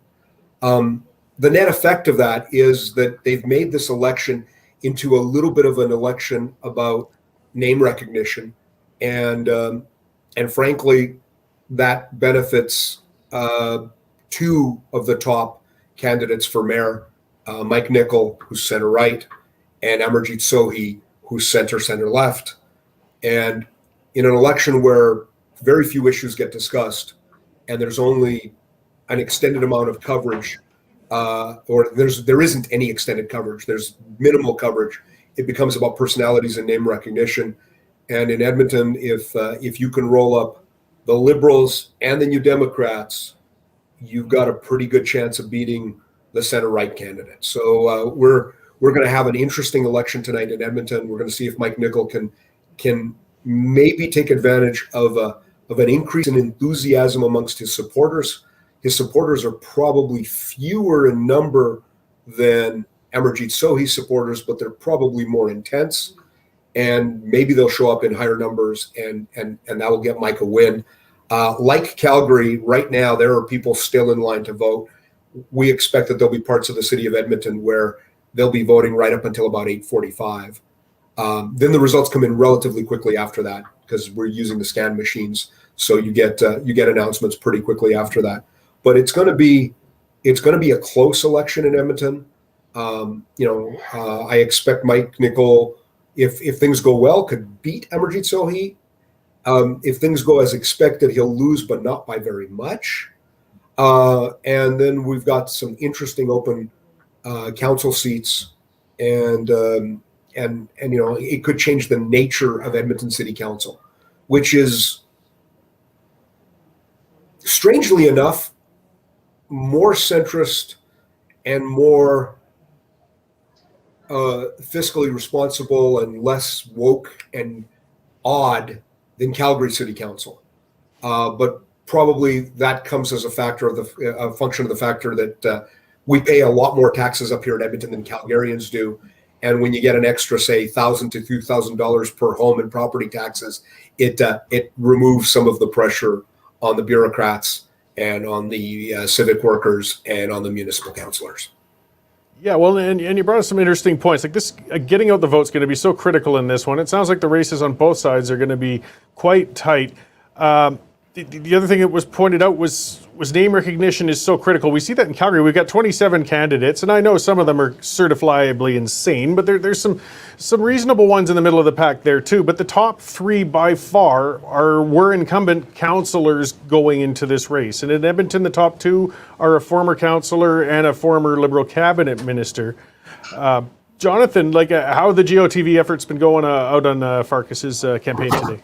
Well, I've always postulated that Farkas's support base is much more motivated. He's always had a core group of support, and it's been a lot of people who are tired of Nenshi's tax increases. Our taxes have literally doubled under Nenshi's leadership, and I say that in quotation marks, over the last 10 years. That has been the number one issue we hear at the doors, the number one issue in the poll tracking, and a lot of people are motivated for change. I've often asked people, are you getting twice the level of services you were 11 years ago when Nenshi took office? And no one has said yes to me. So the get out the vote is very important. We've found that there were a few irregularities. Some of the tabulating machines went down. It also was a challenge because this year there was no voters list. There was a fringe candidate who had threatened to use the voters list improperly, I would say, to harass healthcare workers. And as a result, one of the mayoral candidates said we should not have a voters list. That was accepted by outgoing Mayor Nenshi. There's some issues there, but you're balancing rights though between people's safety and our democracy. And I think that there were other ways to go and deal with the security issues that this fringe candidate had put out that we haven't seen before, while at the same time maintaining the integrity of the voters list. Yeah, well, and from Edmonton's view, then, Vitor, maybe expand quite a bit here. The GOTV is really critical on getting people out there. And you said people haven't been terribly interested in this one. What kind of efforts have the candidates been making? Like, how do you feel they're going to be able to pull them in with that lack of interest? Well, it's one of these things where in Edmonton, they're all working quite hard at it. I've received get out the vote calls from 3 different campaigns, which is interesting because I only signed up to support one. The unions are doing their own get out the vote activities. Some of the third-party groups are doing their own. There's a deliberate effort to email, call, text, get folks out. Now, I'll say that I expect that Edmonton's election will have a significantly lower turnouts than Calgary's. Calgary had almost twice as many people vote in the advance polls to what Edmonton did, roughly 120,000 to roughly 60-some thousand. And I know that I think it was as of about 11:30 or noon today, Edmonton had only had about 35,000 people vote. So about halfway through the day, Edmonton had fewer voters than Calgary had in the advance polls, which I think says something about the intensity of the Calgary race. And I think it goes back to what Jonathan Dennis was talking about with the folks who want to get a change from the Nenshi years are super keen about working hard and getting a change from the Nenshi years. But at the same time, an awful lot of the folks on the pro-Nenshi voters, and remember, Calgary's been pretty close to being 50-50 split on this, pro-Nenshi versus anti-Nenshi voters. The pro-Nenshi voters, Jeremy Farkas is one of the people that motivates them. So, you've had 2 pretty heavyweight campaigns slugging it out for a while. You've had Davison and Field and Damery try to break into the story, but the truth of the matter is none of them ever found an issue that really turned the race in a different way and allowed one of them to sort of pop into the race as the clear third place candidate who could, put a hand on Farkas's shoulder and a hand on Gondek's shoulder and push down and try to elevate themselves into the race. So, I think we're going to have a Farkas-Gondek horse race in Calgary because of the strength of the 2 characters and the 2 competing visions. I think we're going to have a Nickel-Sohil horse race in Edmonton because hardly anybody covered the election, and Nickel and Sohil have by far the highest name recognition. We have 2 other former councillors running, but they've never established themselves as central figures in the same way that Mike Nickel and Amarjeet Sohi has. Oshri and Kim Crushell has just never created that level of excitement. Frankly, they could barely, neither of them could really break ahead of the other one by a clear enough margin to go change things. I'm going to go to Jonathan with my next question here. I'll let Vitor answer as well. Obviously, the equalization referendum is taking place today. Do you think that the equalization referendum has impacted the turnout of the municipal elections in Calgary and Edmonton? Well, it's very clear to me that was the goal of Jason Kenney, to bring more people out, because municipal elections typically have much lower turnout than provincial or federal elections. And in having the Senate, but also the equalization question, and to a lesser degree the daylight savings question, he was hoping to drive more voters to the polls and hopefully have a better result. I actually don't think it's had that much of an impact. I've seen polls about the equalization going down in Edmonton, up in Calgary. A lot of people may actually decide to vote against it because of unhappiness with the current premier. I voted for the equalization question, and I voted against the daylight savings question, for full disclosure. Vitor, go ahead, Vitor. Well, I was going to say similar votes for myself on the two questions. I actually think the equalization question will pass province-wide. I think it'll pass in Calgary for sure. I think it'll pass in Edmonton. I think in rural Alberta it'll do that much better. And I think we're probably going to end up with a number somewhere from the high 50s to the low 60s, which frankly is not as strong as it could or should be. I think there's going to be a little bit of that is going to be the effect of people's dissatisfaction with the premier and some of the last few months of his governance. But I think there's going to be a clear majority vote in favor of starting the process of either repealing or reforming equalization. And I think that's a really, really good thing for Canada. I agree with everything Vitor said there. Vitor, to what extent do you think the premier's? I'll back up. We had Main Street do a poll on what we're expecting for the equalization referendum. To my surprise, we had 66% saying that they're going to vote in support. Now, in normal times, I'd say it should be probably 70, maybe 75, in all things being equal, if you had a premier that was maybe more popular than COVID. But we've got, it's at 66 now. I mean, I'll take it. It should be a lot better. But we had it winning across all three regions. I mean, not Calgary and Edmonton's not a region. I hate when pollsters call that a region. But we had it winning in rural north, rural south, Edmonton, and Calgary at 66. But we had 40% of NDP voters, self-identified NDP voters, saying that they intend to vote yes in this. So that's a pretty significant minority of NDP voters. Actually, maybe it was a little less than 40, but it was a significant chunk of them. Maybe let's talk about Rachel Notley's involvement in the referendum campaign. So I think it goes with this. Ideologically, she has an issue with it. But why do you think she has essentially stayed quiet and left it purely to her surrogates to speak? Well, I think she left it to her surrogates, and even her surrogates generally limited themselves to saying it was a stunt and a waste of money. I don't think that I saw anybody senior in the New Democratic Party tell voters to vote no. And part of the reason you didn't see that is because if you go back to polling in 2018 and 2019, and you've probably, well, I don't think anybody did it in 2020, but I'm aware of polling in 2018 and 2019 that showed that a clear majority of NDP voters thought that equalization was unfair to Alberta. Like the point of view that equalization as it exists today in Canada is unfair to Alberta is actually a near universal point of view in Alberta politics. The only voters who thought that equalization was fine were federal liberal voters in Alberta. And there's not a lot of those. There's not a lot of those. They occasionally elect a liberal federally, but that's only when the center and the center left coalesce together on them. And there are significant differences of opinion between your Democratic center left voters and liberal, capital L liberal voters. So I think that's one of the reasons why Rachel wanted to be cautious in what she said. Now, the other part of this too is that Rachel wants to win the next election. And if she wants to win the next election, one of the ways that she can remain a popular premier after winning the next election is doing a good job fighting for Alberta.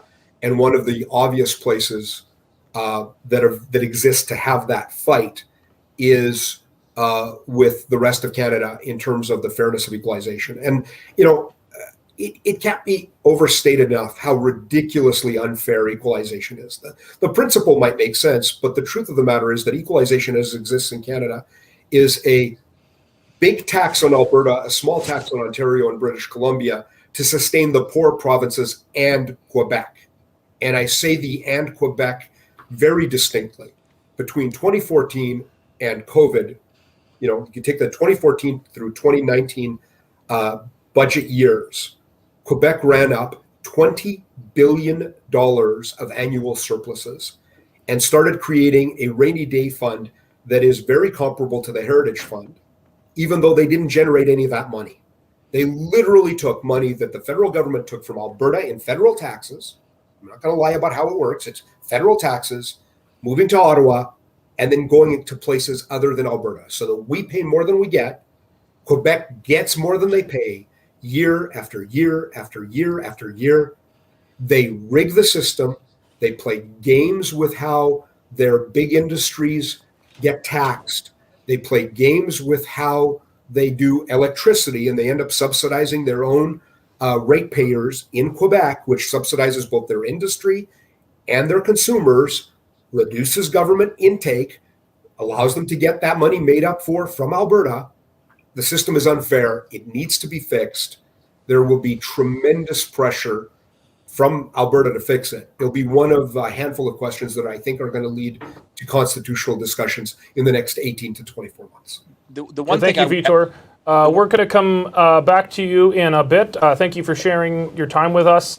And Jonathan Dennis, thank you as well, coming to us from the Jeremy Farkas headquarters at Heritage Park in Calgary. Thank you both for sharing your time. I have two others. We have Danielle Smith coming back to us from remotely in High River, but I also have a new guest to introduce in the studio here. We've got Rob Anders, former Anderson.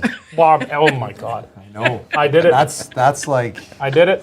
that's playing with fire there. Mistaken identity. That's okay. Yeah, especially today. Yeah. You know what? We're gonna have to have you two on a show at one point just to see what happens. I think Danielle called me that the first time that we met. I'm pretty sure. Yeah. Well, every once in a while, someone talk to me and be like, "Oh, that Rob Anderson," but I think they're talking about the other guy, and then they'll talk about that Rob Anders, but I think they're talking about you. Could be either. Okay, so we've got Rob Anderson in studio, former Alberta MLA from Airdrie, also executive director of the Free Alberta Strategy. So before we go to a question from you, Danielle, maybe Rob, give us kind of your impression of tonight, what you're expecting on the Equalization Referendum, and if you want to navel gaze a bit into the Senate election, what we expect there, and then we'll go to Danielle for her thoughts. Well, I think the Senate election won't be too much of a surprise. I think you'll probably see a conservative sweep on that one, although I'm sure the People's Party will have a strong showing, would be my guess. What I'm looking for, obviously, is obviously the municipal elections will be interesting, but I really want to see that equalization vote, because here's an opportunity for Albertans to really to speak very strongly and say, look, this equalization, what's happening here federally is wrong. We're not going to put up with it anymore. We want it changed. We want it scrapped or significantly changed and improved so that Alberta gets a fairer deal in Confederation. But that's against the backdrop, of course, of the fact that we've had a missing in action premier on this. He puts it on the ballot and he's nowhere to be found. And so it's going to be very interesting to see if he's a bit of an anchor on that question. I don't think Albertans are going to punish themselves by voting no on that question. They sure shouldn't. I don't think we will. But it'll be interesting to see, is this a question that in normal times would receive 80% cross-partisan line support, or is because the question's associated with Jason Kenney, for some reason we end up with maybe only 60 or 65% support, and that would really be an indication that he brought down the vote on this, because all the polling I've seen in normal times would show that regardless of, other than federal Liberals, as Vitor Marciano was pointing out, even NDP voters are in agreement that we're getting shafted and that it needs to change. So it'll be very interesting to see how that plays out. Danielle, I would like to get your thoughts on the Senate race. I mean, I'm pretty sure Western Standard has done more reporting on the Senate race than all other media in Alberta combined, probably multiplied a few times over. It's really just not had the interest, at least of the mainstream media, maybe not even of voters. Maybe that is why. There's just been so many other things going on And there is a very good likelihood that these senators in waiting will be waiting a very long time before they can remove the waiting moniker from their title. What do you think we're going to see in the Senate election, at least when we start? We're going to probably get some partial results tonight from a few select municipalities, but when the dust settles, what do you think we're going to see? Well, there's a few known names on that list that are not the conservative candidates. Doug Horner, for instance, decided to run as an independent, which is surprising to me. I mean, he's the former finance minister under the Ed Stelmach regime, and so perhaps he might be able to garner some of that northern vote. So I'll be watching for him to see whether he does a breakthrough. And Duncan Kinney, who I think ran as a little bit of a stunt because he's with Progress Alberta. And I think, the left has been notoriously against Senate elections. I think the official position of the NDP is to abolish the Senate. So if he managed to squeak through with a number of votes, I think that's more of a protest vote. Personally, I voted for the candidates that I met and had good conversations with. So Erica Barudez and Pam Davidson are both great candidates for the Conservative Party of Canada. And I voted for Nadine Wellwood as well, who's the People's Party of Canada representative. It seems to me that there should be some representation outside the mainstream parties at the federal level. If you look at how popular the People's Party of Canada was in Alberta in the general election, it does seem to me that one of those candidates might be able to garner some support. But the problem is Justin Trudeau took the wind out of the sails on it. There was probably a lot of enthusiasm for voting for a Senate candidate, but when he goes and appoints his own people into those vacant positions, then you have to wonder, is it one of these situations that we had back when we first tried Senate elections with Ted Morton and Burt Brown, where they never ended up getting nominated or getting the post. I think you need to have a government in Ottawa who recognizes the rights of the regions. And until we have that kind of government in Ottawa, whether with a change in the Liberal leadership or a change in the party, I think they'll be sitting there for a long time, whoever gets elected. Daniel, you can't see it right now, but you've certainly put a smile on the face of another one of our guests who's waiting in the background, PPC Senate candidate Nadine Wellwood. So she, you can't see, but I can see her in the background here. She's loving it, enjoying your post-election endorsement. Well, actually, maybe we'll actually bring Nadine into the conversation a little bit early right now. Then let's keep it coming. Actually, before we bring Nadine in, we're going to go to Dave Naylor. Dave has got some early results on the Calgary mayoral race and the Senate election here. Let's start with you, Dave. Okay, first results in for the Calgary mayoral race, as you said, Derek. Jody Gondek in the lead at the moment with 32,175 votes. Jeremy Farkas in second with 20,974. So 12,000 vote lead early on for Gondek. Nobody else really close at the moment. Davison with just under 10,000. Okay. And do you have the numbers on the equalization vote? I haven't seen those, no. Okay. Yeah, I think they had you've got them. Yeah, I think it was 58. There's 73 out of a possible 73 out of 259 polls reporting just in Calgary, and it was 58 in favor of ending equalization and 42 against.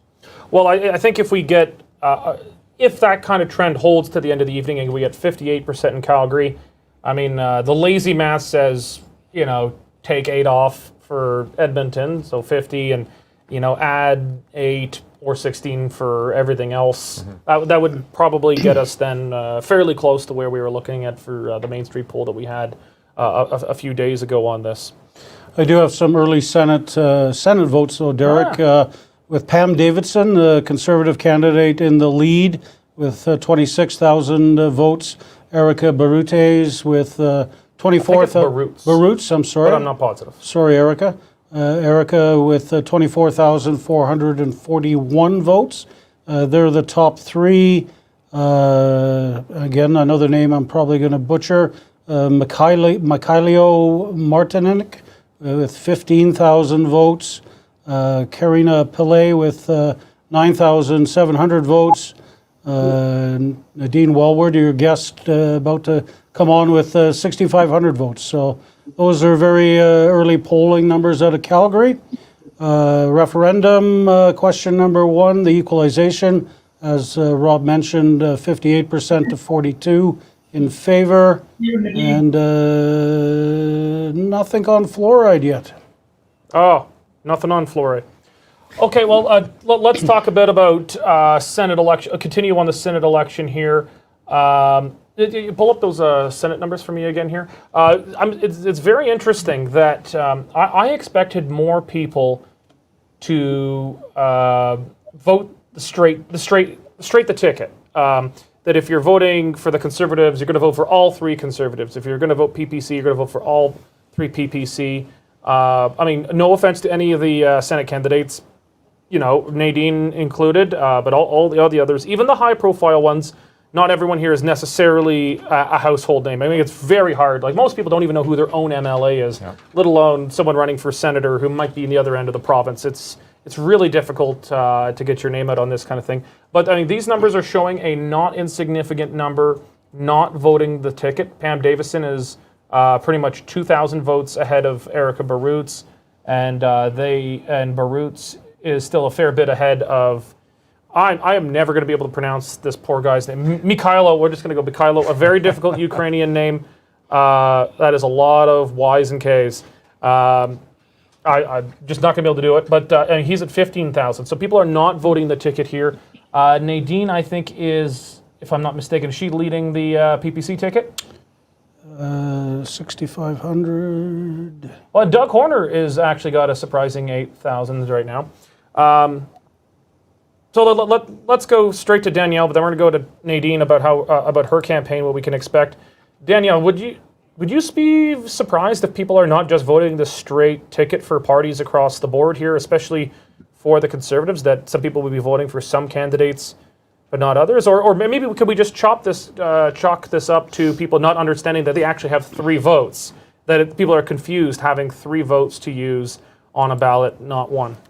I'm probably the wrong person to ask, since I did do a split ballot, but I voted for the people who I thought worked the hardest. And I was out a lot over Stampede, and I kept running into Erica, I kept running into Pam. Nadine reached out to me, and so I know that she was working hard as well. So I think some people did just put their name on the ballot. And then because of, it's pretty overwhelming to try to run province-wide, maybe just didn't put in the work.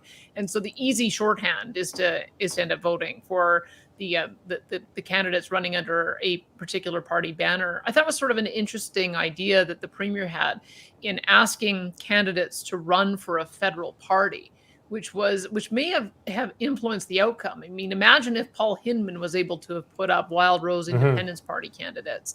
That might have changed the complexion a little bit. But what he did do by asking people to run under the federal banners is that I think he prevented any of the kind of division that I think is currently plaguing his own party. So maybe not so surprising that it looks like, as Rob had suggested, those 3 Conservatives are likely to come out on top. But it's got to be really frustrating to not know, having worked as hard as those candidates did, not knowing whether it's going to be respected, whether the democratic will of the people is going to be respected. And that's a real problem. Yeah. It's a very interesting point, important point that Danielle mentioned, and that's that these are under federal, they're running as federal candidates, and it's bizarre. And I think a lot of people are confused. This has actually never happened before. Even though the first ever elected senator, Stan Waters, he was Reform Party. Little known fact, he was technically the Reform Party of Alberta. Yeah. Because it was Progressive Conservative Party of Alberta. And then the Reform Party of Canada registered a provincial Reform Party for the sole and dedicated purpose of Senate elections. The party is literally only running that. They won that. But then 2012, you and Danielle remember we had the Wild Rose. Vitor Marciano was one of those Senate candidates. I remember that. These have always been provincial because guess what? These are, first of all, you're there to represent a province. You're not there to represent a federal party. Second of all, this is provincial legislation. I actually think there's some pretty serious constitutional issues with this legislation. Yeah. It didn't get challenged, but I think someone could have probably made a fairly decent constitutional challenge against this, that provincial legislation does not have a right to regulate federal political entities. Maybe let's get your thought, Rob, on why do you think they decided to make this federal parties versus provincial, and what difference do you think that had on the election? And then we're going to go to we'll go to Nadine and for her take on. Of course, she loves the PPC. She's a PPC candidate, but does she think that this should have continued as a provincial election as opposed to federal? Yeah. Well, I mean, I think whether it's constitutional or not, it's certainly a very cynical move by the premier to do it this way, because it has generally been provincial in the past, and I think it's, as Danielle rightly pointed out, it's because if the Wild Rose Independence Party was able to put a name on the ballot, I would suggest that they would probably do pretty darn well, and it would cause, as Danielle said, a lot of those rifts that the premier's trying to quash. So it's certainly cynical. It was certainly self-serving to do it this way. I do think it's quite remarkable that the PPC does as well as they do in these votes. This is not easy. I mean, you're fighting against the establishment with essentially no resources whatsoever, such as in Nadine's case, almost no resources. And it shows that there is really an undercurrent of dissatisfaction with the current federal party as well. But at the end of the day, the problem is, and we know this from being a former Wild Roser and running against the PC brand, when you have a new party running against a well-established brand, it is so hard to get the average voter that is not informing themselves, who's just kind of maybe pays attention for a couple days during the election right before they're going to go vote, trying to convince them that they should throw off all the branding that's been indoctrinated into them over the last 30, 40 years and vote for a new party. That's a real difficult challenge. So I think you're going to see, although I think you'll see the PPC party in subsequent elections, if they keep to it, do really well.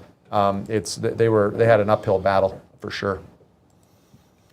All right, we're going to go to Nadine Wellwood, and then we're going to go to Dave.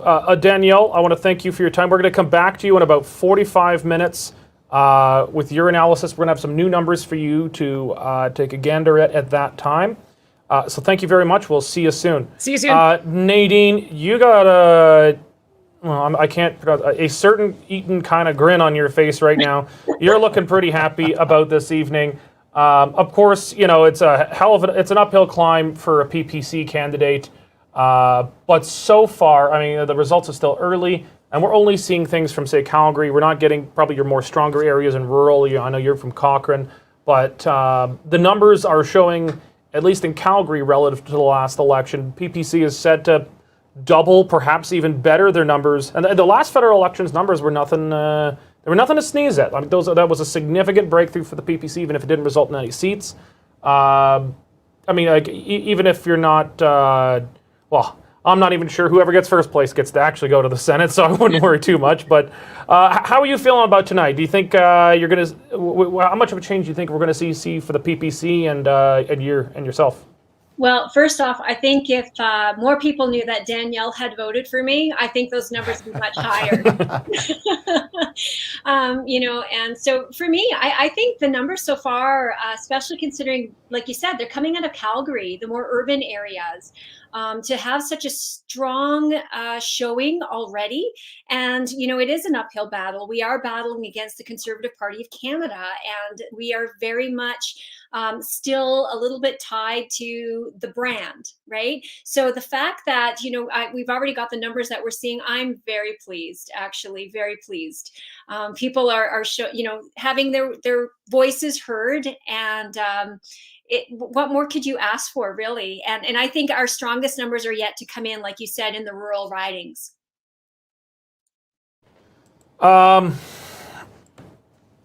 So I'm not going to ask you what your prediction is tonight. I mean, you'd be almost forced to give the rehearsed answer. Well, we're going to wait till every vote is counted. I know what it's like. I've given the rehearsed line. Rob's given the line. You've probably given the line before. We're not going to ask a question that we know we're not going to get a good answer to, because you just can't. Yeah. But let's say tonight the PPC can break 20% roughly province-wide. That'd be a doubling again of the federal election that saw the party roughly triple or quadruple in some cases from the 2019 election. But I guess I want to ask, I don't know if you've given much thought to this. I mean, your mind, I know, was focused on the recent federal election. Yeah, you were running in. I mispronounced this one air once. I said Amph Bairdrie. It was Airdrie Banff or Banff Airdrie. I could be a bit dyslexic in speaking here. You were running there, and then all of a sudden you were just thrown straight into the deep end. Literally the next day after the provincial vote was counted, you were thrown straight in. Sorry, the federal vote was counted. You were thrown straight into it. So I don't know if you've given this thought, but traditionally Senate elections have always been held in Alberta under provincial party banners, and I kind of liked that. You had reform federally. They wanted to fight in it, so they registered a provincial party. And they ran, because there was no Wild Rose at the time or anything. There was just the Progressive Conservatives under Don Getty. Yeah.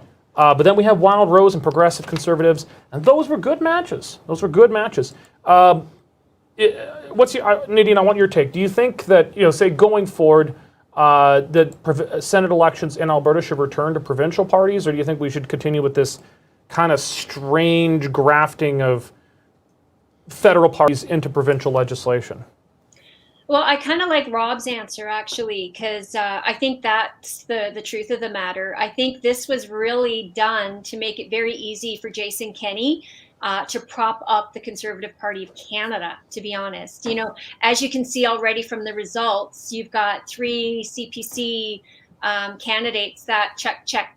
So I think a lot of people, instead of doing the research and the homework on the individuals, much like what Danielle said, she took the 3 top people who she felt would do the best job, and that's who she voted for. It's taking away the accountability as a voter to have to do your due diligence, to do your homework. So many people are coming in now and just going, oh, Conservative Party of Canada, tick, tick, tick. And I think over time that will change a little bit as you see more parties. But, if it's going to be a party system, then we're going to get into voting based upon party lines as opposed to maybe the best person for the job, sadly.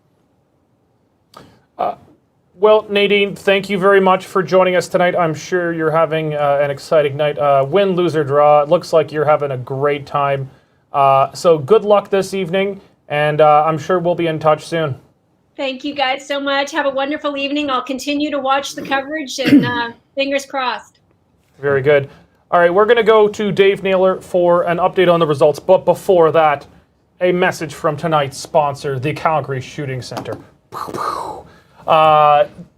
If you were here at the beginning of the program, you heard me rant and rave about them. I'm going to do it again. Hunting season's coming. You got to sight your rifles.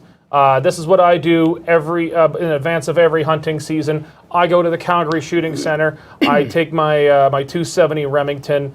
It's got a nice big scope on it, and it never seems to last more than a few weeks in the field. I take it to the Calgary Shooting Center, set it up on their nice, beautiful indoor range. It's all electric. You can throw your target as far or close down the range as you want. Get sighted up for the fall. And through the winter, you want to shoot. You want to murder some innocent pieces of blank paper. This is a great place to do it. It's nice and warm. They got a dedicated pistol range, and they got the long range. And they've got a series of gunsmiths there that'll make everything that's not working work beautifully. That's our sponsor for tonight. So we're going to go now to Dave Naylor for an update on the Calgary election results. Yeah, and I've got to give them credit, Derek. Their results are coming fast and furious tonight, so looks like they've finally got their act together. Jody Gondek is extending her lead over Jeremy Farkas. Gondek with 71,419 votes. She's got a 25,000 vote lead over Jeremy Farkas, who sits at 45,859. Perhaps I'll note one of the mainstream media outlets, CTV, has already called it Gondek elected.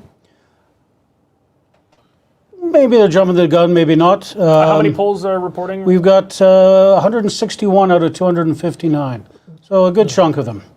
A couple of, just before you jump in, Derek, a couple of wards I want to highlight. Joe Maglioka, who was just charged last week with fraud, is getting crushed in Ward 2.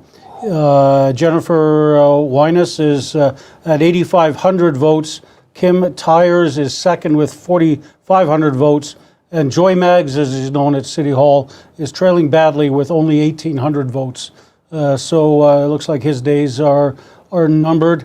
And Sean Chu, some old allegations coming to light last week too, is also trailing in his riding at the moment to But not by as much. Daniel DJ Kelly.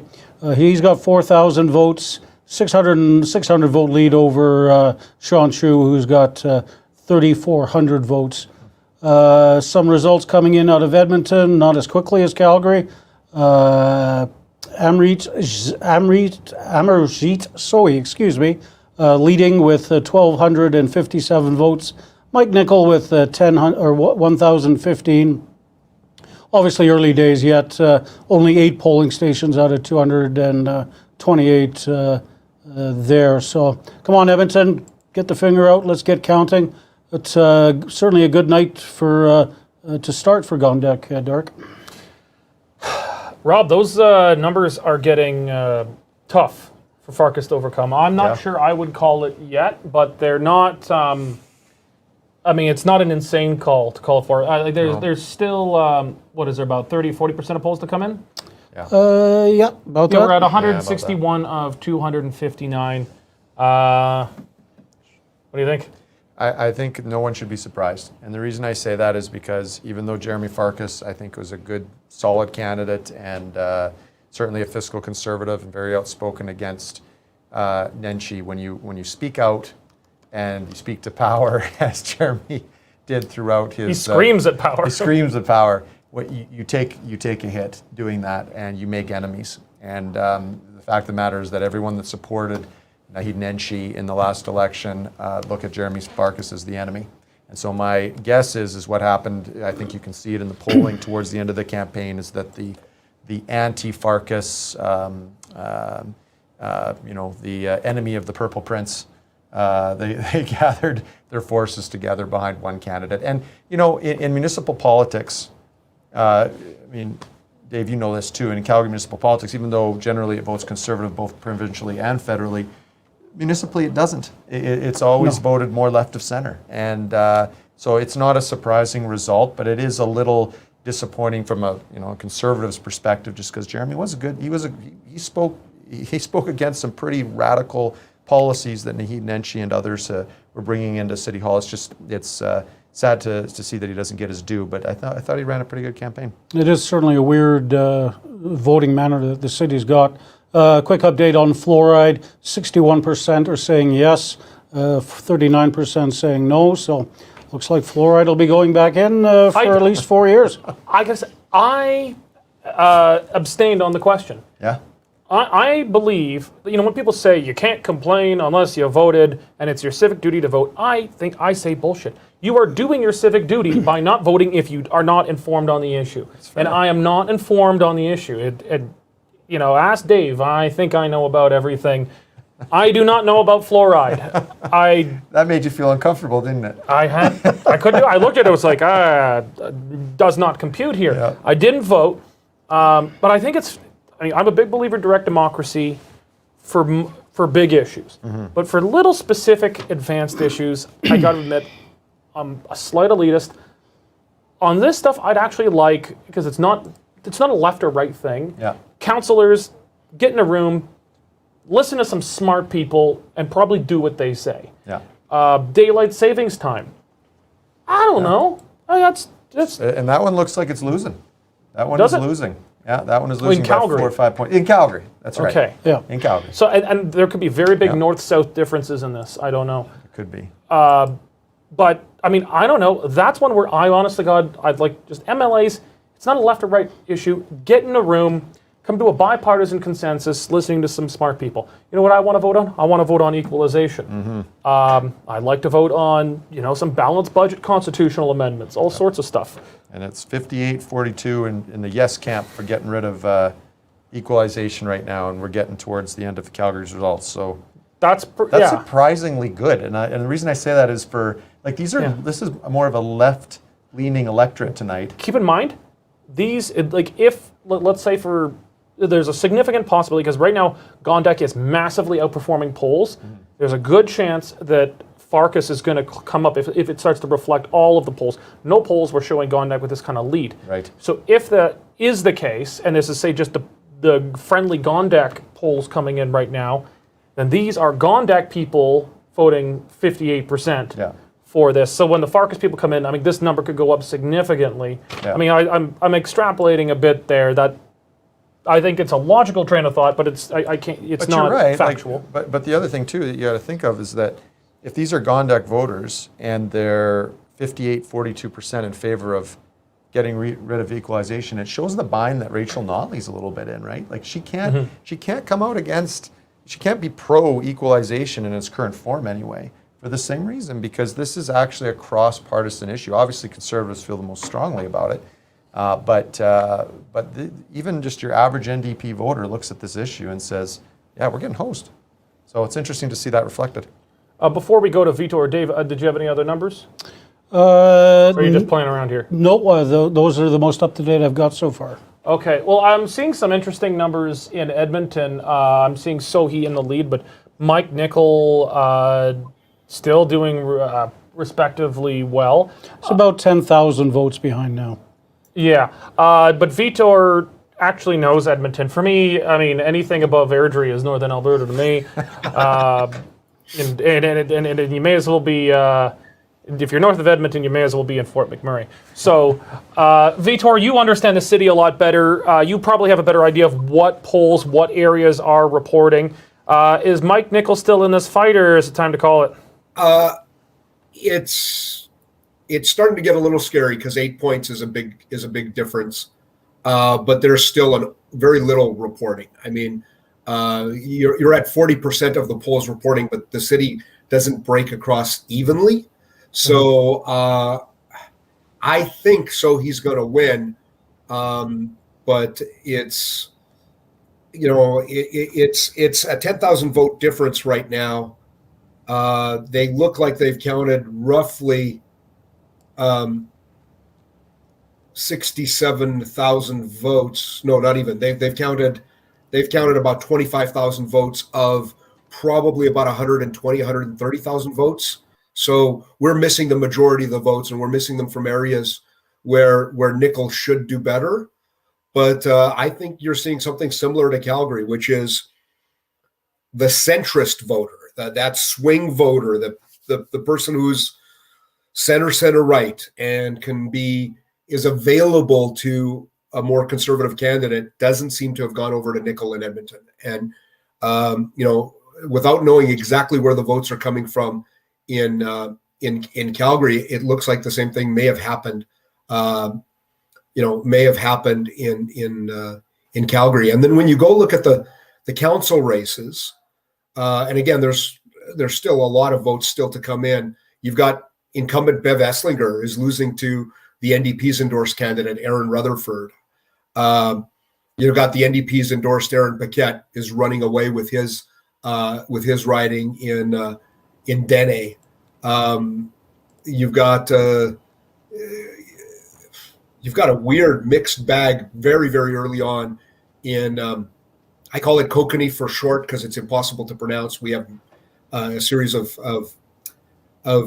First Nations names that were given to Edmonton ridings, and some of them are very, very odd and don't seem to fit, in languages that no First Nations in the Edmonton area speak. So it's kind of odd. You've got the left endorsed Karen Tang winning in Mike Nickel's old riding. So this looks like it's going to be a strong night for the center left in Edmonton. Right now, that's the way it's looking, and it's looking like Edmonton. Unless things start to change pretty noticeably, it's looking like Edmonton's going to have a city council that is significantly to the left of what we had before. Vitor, I don't think Edmonton is actually reporting on any of its equalization referendum results tonight. Am I right? Certainly not on the City of Edmonton, Elections Edmonton website. So I don't know what those numbers are at. But if Calgary is coming in the mid 50s, then I think Edmonton will be close to 50. And then I think the province as a whole will be around 60, probably even breaking 60. That fits with private polling that I saw that suggested that that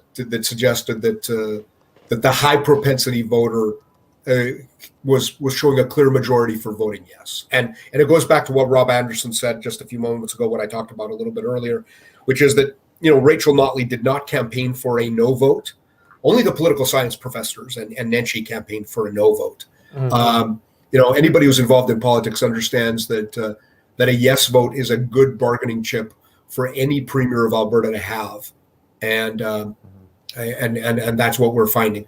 But Edmonton City Council is leaning left right now. I don't know where the Calgary races are at the council level yet, but it's one of these things where in Edmonton, like I said, the media paid no attention to this race, and it's going to help elect a bunch of left and center left candidates. Well, in Calgary, if Farkas is not mayor, then we lose him on council. Joe Maglioka, obviously in some pretty steep trouble, but he is definitely not coming back to council. He is about 10% right now, so not do good. And I think he actually had a fighting chance until these charges. But I think that was it. And it remains to be seen, is this politically... it was pretty odd timing. Why didn't they lay charges beforehand? Why did it come so close to the election? I don't know. Time will tell.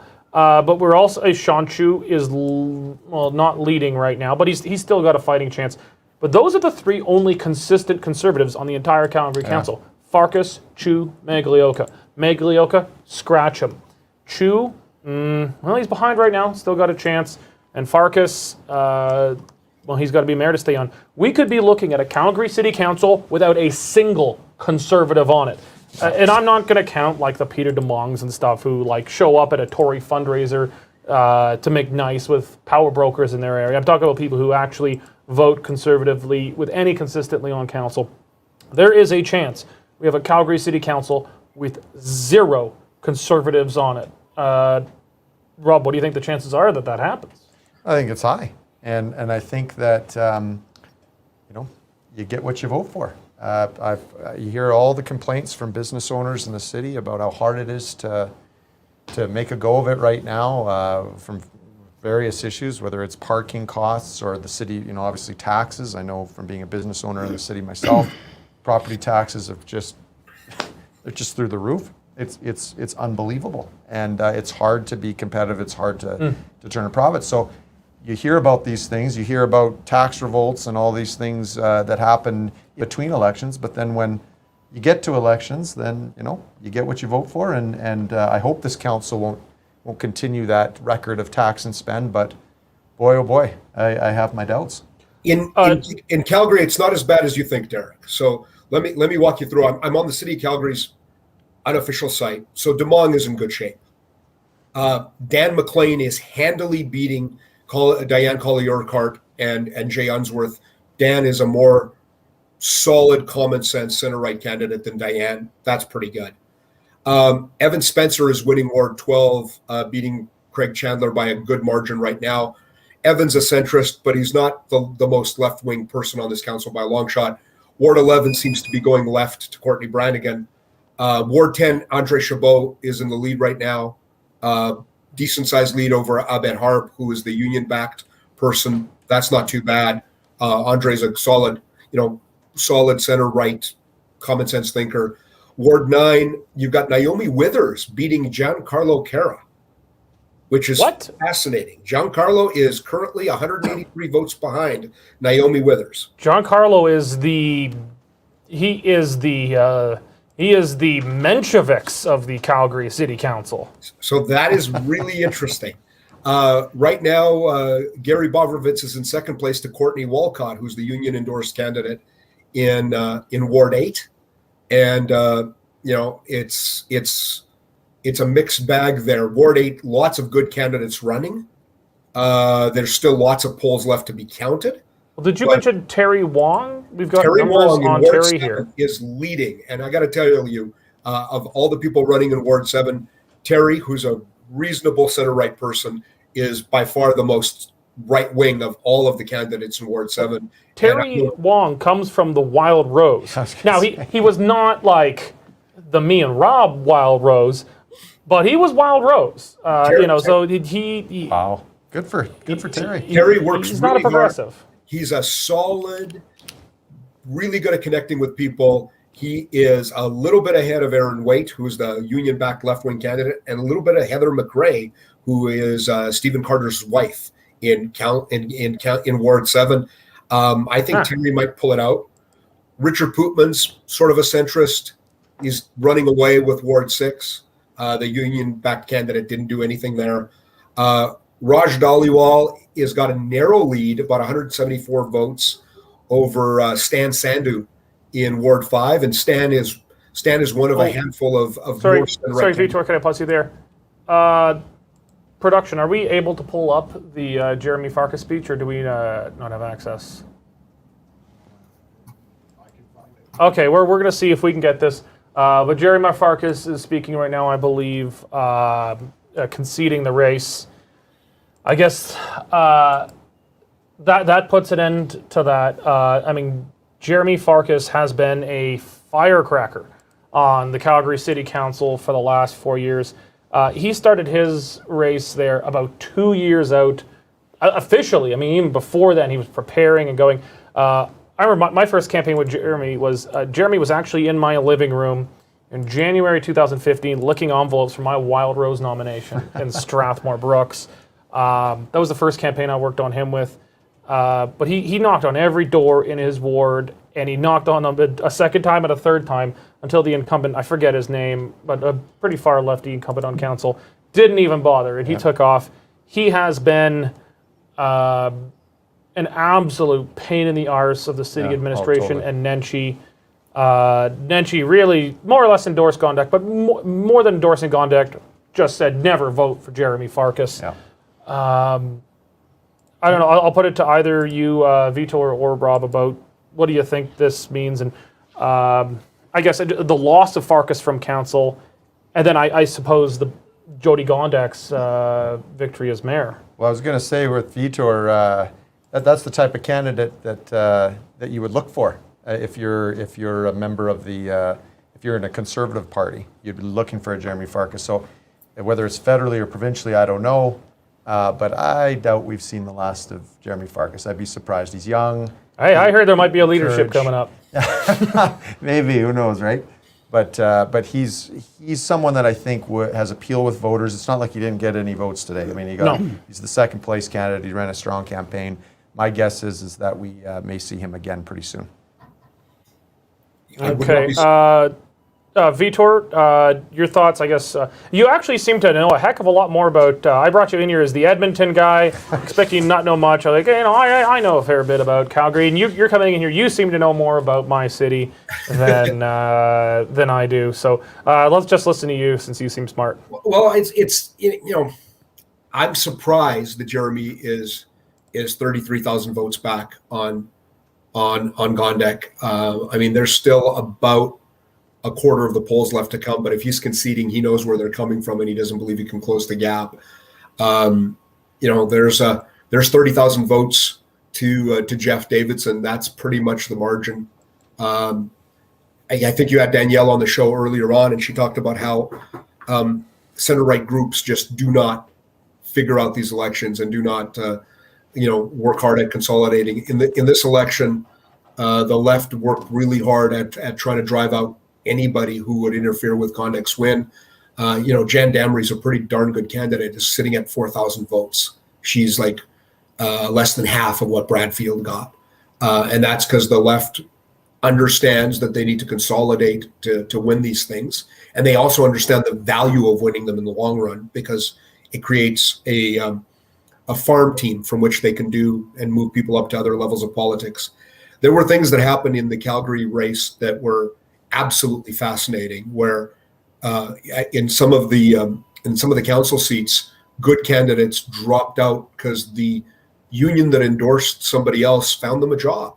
So these are the complications that happen inside center left politics that doesn't happen inside center right politics. Center right politics where all free thinkers and there's a fair amount of egos and they fight each other. The left did an awful lot more consolidation in lots of places, and it's going to pay off results for them tonight. The same thing happened in Edmonton, where literally. I am Go ahead. told where you do have Jeremy Farkas. Okay, we're going to go to the concession speech from Calgary mayoral candidate Jeremy Farkas right now. By right now, I meant almost right now. You have to bear with us, people. We're not going to have the CBC's budget for a few years. Here we go. Amy Dahl is watching over that. Let's listen into Jeremy Farkas. It is my incredible privilege to speak with you today from Heritage Park and Gasoline Alley. This place is a tribute to Calgary and Alberta's grit, determination, and our incredible energy industry. We also give thanks for being able to live, work, love, play, and learn on this land in peace as treaty people. We gather today in a place where all peoples, Calgarians, and newcomers alike connect with the history of our first pioneers, as well as the culture of the Métis and Treaty 7 First Nations. My story, like the stories of many who call the city home, begins elsewhere. Tonight marks almost to the day, the 65th anniversary of the Hungarian Revolution and my father's arrival to Canada as a refugee. And when my family came to Canada, they saw our city as much more than a place to find a job. Calgary is something that you can't find just anywhere else, the promise of a fresh start. So many doors were closed to my parents, but as Calgarians, they worked hard to make sure that those same doors would be made open to me. And while we may not have had a lot of money, we had a lot of opportunity. And Calgarians, whether we were born here or not, we gathered here on this land to build homes, businesses, lives, and futures. And that's what we've done tonight. It may seem like a small thing, but it isn't. By voting, you took part in building our city, and that's what you do every day as Calgarians, working hard for your families. Thank you to the many candidates who put forward their name to run for mayor, and congratulations to Mayor-elect Jody Gondek. Thank you, Jody, for your tremendous service and your incredible vision of tremendous potential that you put forward for our city, and that platform that you earned the trust of Calgarians to execute on. Your vision for a community of economic, social, and environmental resilience beckons us as a reminder of the city that we're so proud of and we want to keep building. I take to heart that you, as our next mayor, will represent not just those who voted for you, but those of us who advocated for change. You've earned the trust of Calgarians to lead, and I hope that you lead by example. To Jeff, Brad, Jan, and all the other incredible candidates for mayor, I congratulate you on campaigning during such an incredibly difficult time. To everyone running at the ward and trustee levels, it takes so much courage to put your name on the ballot in ordinary times, let alone in times like these. I think looking back in the history books, we can say that this is an election unlike any other, and I hope that this was a one-off. So to all of those other candidates, you've put yourself out there, and the sheer number and quality of Calgarians and candidates showcases the incredible desire that Calgarians had for change. And to our departing councillors and Mayor Nenshi, thank you for your incredible service, and I hope that you'll continue to contribute to our city in meaningful ways, just as I intend to. This election is done, but the process of creating Calgary's future is just beginning. To do that requires your continued civic engagement. Our community needs your energy, we need your ideas, and we need your compassion in helping our neighbors. And based on your past service, I know that you will continue to contribute.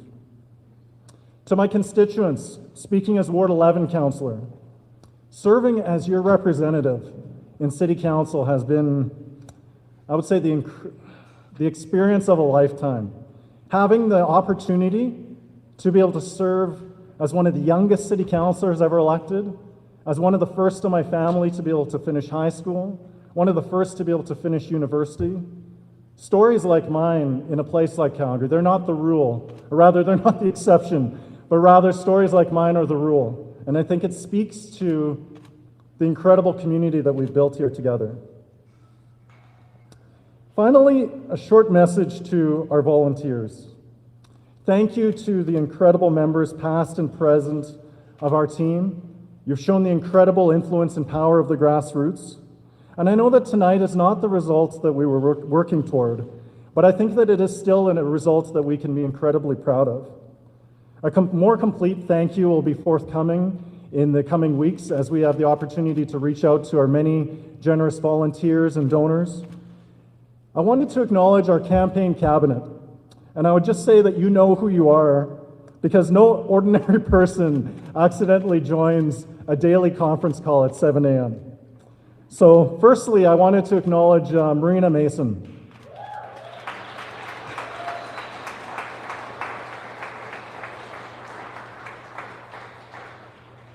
Marina, you've been my rock. You've been an incredible inspiration to me. And I thought the hours were long, but having somebody around like you, I felt that the hours may have been long, but the days were short. I saw each and every single day how you're an incredible inspiration to the people around you. You had high expectations, but I think those expectations were met by the team that you were able to build from scratch, all incredible unpaid volunteers. Thank you to Chris Carlisle. As my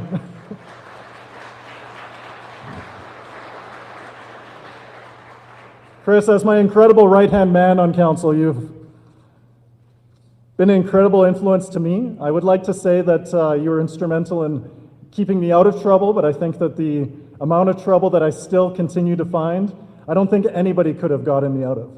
So thank you, Chris, for your incredible work and the leadership that you've given not just to this campaign, but as my chief of staff in our ward office. Thank you to Lindsay Sewell. Who's the incumbent in Lindsay, Minnesota? thank you. I've still got sound from Farkas. Okay, well, I think we got the gist of where Jeremy Farkas is with his concession. We will go over to Dave for an update on some of the numbers around the rest of the province here. There is a lot of numbers, Cory, so bear with me. Let's start in Medicine Hat, where Lindsay Clark looks elected to me. She's leading by more than 5,000 votes over the nearest challenger, Ted Clugston. In the city of Lethbridge, it's tight. Blaine Higgins is up 6,546 votes to Bridget Mearns' 6,063 votes. That's 44% to 40%, so that's still too close to call. Edmonton with 189 of 228 stations reporting, so 83% of the vote. Your new mayor will be Mayor Sohil with 84,200 votes. Mike Nicol in second with 49,580 votes. That's 44% to 26%. So Sohil currently and comfortably in the lead. Calgary's new mayor will be Jyoti Gondek. She's closing in on 100,000 votes. More than 33,000 votes ahead of Jeremy Farkas, who came in with 65,000 votes now. Jeff Davison in third place with 30,456. Do you want to go through some fringe candidates? Sure. See how we're doing here. Kevin J., how's he doing? Well, let's start with Larry Heather. Runs in every election. He's got 281 votes. Kevin Johnston, everybody's favorite COVID denier, less than 1,000 votes, 974. Stan the Man Wozniak, respectable 281. Anyone I'm missing? Nobody outstanding in the bunch, I guess. Okay. A couple of awards to update you on. Joe Magniola's reign in Ward 2 is over. He's being defeated by Jennifer Wyness quite comfortably. And Sean Chu is in a battle for his political life. He's leading now, but just by only 316 votes over Daniel DJ Kelly, and that's with only 5 polling stations left to go. Of note, longtime Calgary journalist Gary Balbrovich seems to have failed in his bid to capture Ward 8 He's currently trailing Courtney Walcott now by 2,169 votes. On to the fluoridation. Yes, 61%, 151,000, almost 152,000 for, 96,000 against. So Calgarians will be getting fluoride in their water again. Senate election, Pam Davidson is now in the lead with Erica Barutes in second, and we'll call him M&M in third with 62,000 votes. So it's a clean sweep of Conservative voters. The PPC looks to be around 5% for their three candidates. The Equalization Referendum has passed with 58%, so not quite as high as pollsters or the government would like. And daylight savings time. Do you want to eliminate the need to change the clocks? Close. 51% say no. 49% say yes. Keep in mind that's just City of Calgary results. Edmonton are not releasing their referendum poll results tonight. So just strictly speaking in Calgary, Cory, we've got a very much of a left-wing leaning mayor coming in. Jason Kenney's probable handpicked successor. Or you meant sorry, Mayor Nenshi's. I don't think Premier Kenney's smiling with the selections of the municipalities tonight. Okay. All yours. That's all the numbers I got at the moment. Well, I don't. I see Vitor is still on deck. I think we got Danielle shortly here. So maybe if I could come back, if he's got a moment for us. Have there been some? Oh, I should stop touching those buttons. I'd be like, if we could bring Vitor in, and are you watching the results? What you can up there in Edmonton? How's it looking? I am, and in Edmonton, we're it's going to be Sohil as mayor. I'm not surprised. This is what the news media got by virtue of not covering the race. But there still are some surprising things. I mean, Bev Esslinger, who was, the most consistent vote for Mayor Iveson, is going down to defeat to Aaron Rutherford, the NDP-backed, union-backed candidate. Paquette's going to win. Very, very strange race in Ipokokani Pahetz. I'm sure I'm saying that wrong. I just shortened it to Kokani. Where Jennifer Rice is beating Rhiannon Doyle, who had lots of really good endorsements, who's also beating Scott Johnson, who was a longtime media person in Edmonton, who covered City Hall for 20 years. Of all the candidates running, probably knows the most about what's happened in City Hall over the last 20 years. He's only got 12% of the vote. And then the union-backed NDP person is in fourth place there in that riding. But Jennifer Rice was a candidate that I wasn't paying any attention to, is right now leading by about 200 votes. So that's an interesting race there. Mike Nichols' riding went to the union-backed person, the ward that he used to represent. The union-backed person, Karen Tang, who will be a new councillor there, certainly looks like she'll be a new councillor, running about 9 points ahead of the Mike Nichol endorsed candidate in that riding. The Mayor Iveson endorsed a handful of candidates about a week ago. They're all doing quite well. So it looks like he's going to get Ashley Salvador to win in Ward Métis. Looks like he's going to get Ann Stevenson to win in Ward O'Damon. Andy Knack, who's been a consistent sort of center-left voter, is handily winning his. And then O'Damon, which had former city councilor or current city councilor Tony Caterina running in a tiny area of what used to be his old riding, not running where he ran last time. He's gone down to defeat, only pulling in about 10% of the vote. And the candidate that Mayor Iveson endorsed is coming in at about 20-some% of the vote. So you get some interesting things happening there. In Red Deer, which Alberta's third largest city, which also had an open race, Ken Johnson is winning that mayoralty race handily.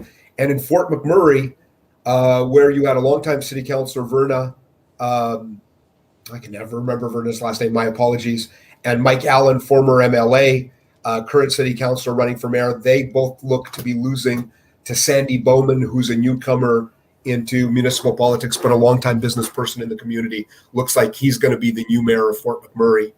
I guess one of the shocking things to me is that equalization referendum or not, in Edmonton, we're looking at roughly 32.7% turnout.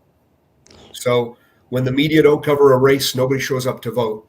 And Sohil is going to win it with about 84,000 votes. He'll probably end up somewhere around 100,000 votes. That's a lot fewer votes than Gondek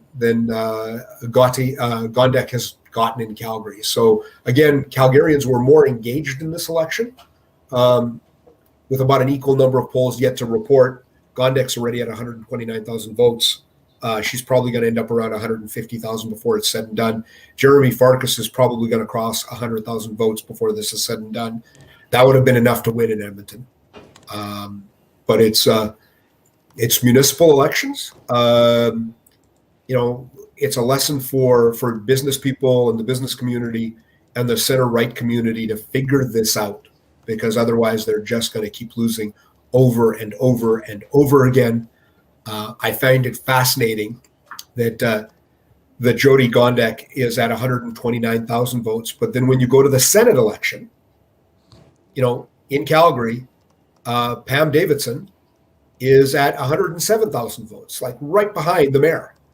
So there are, 100,000 plus votes in Calgary that are available to center-right candidates, to CPC candidates.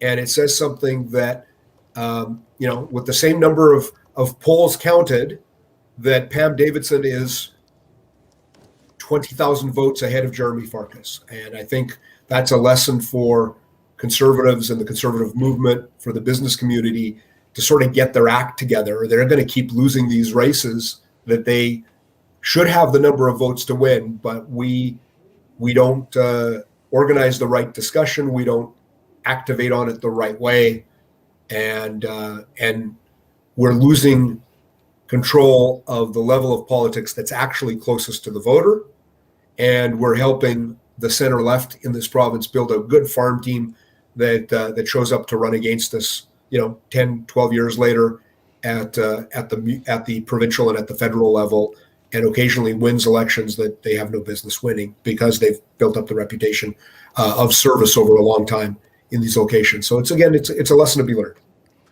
Yeah, well, that's the takeaway we got to take from it. If we don't change, if we don't get a lesson out of this, 4 years from now, we're going to be looking at the exact same picture.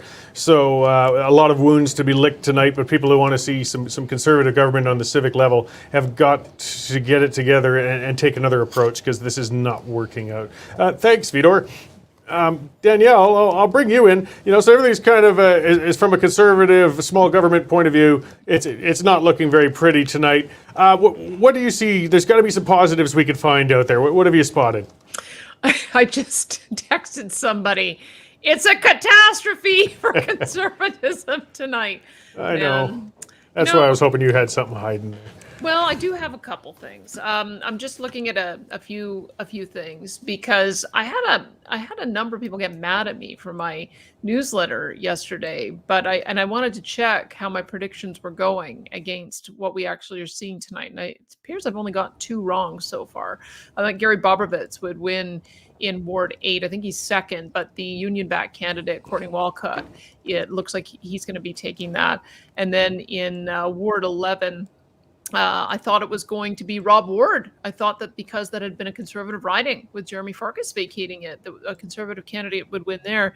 And again, it looks like Courtney Brannigan is going to win there. One of those is a male and one is a female. I may have that one backwards. You're going to have to correct me if I've got that one wrong.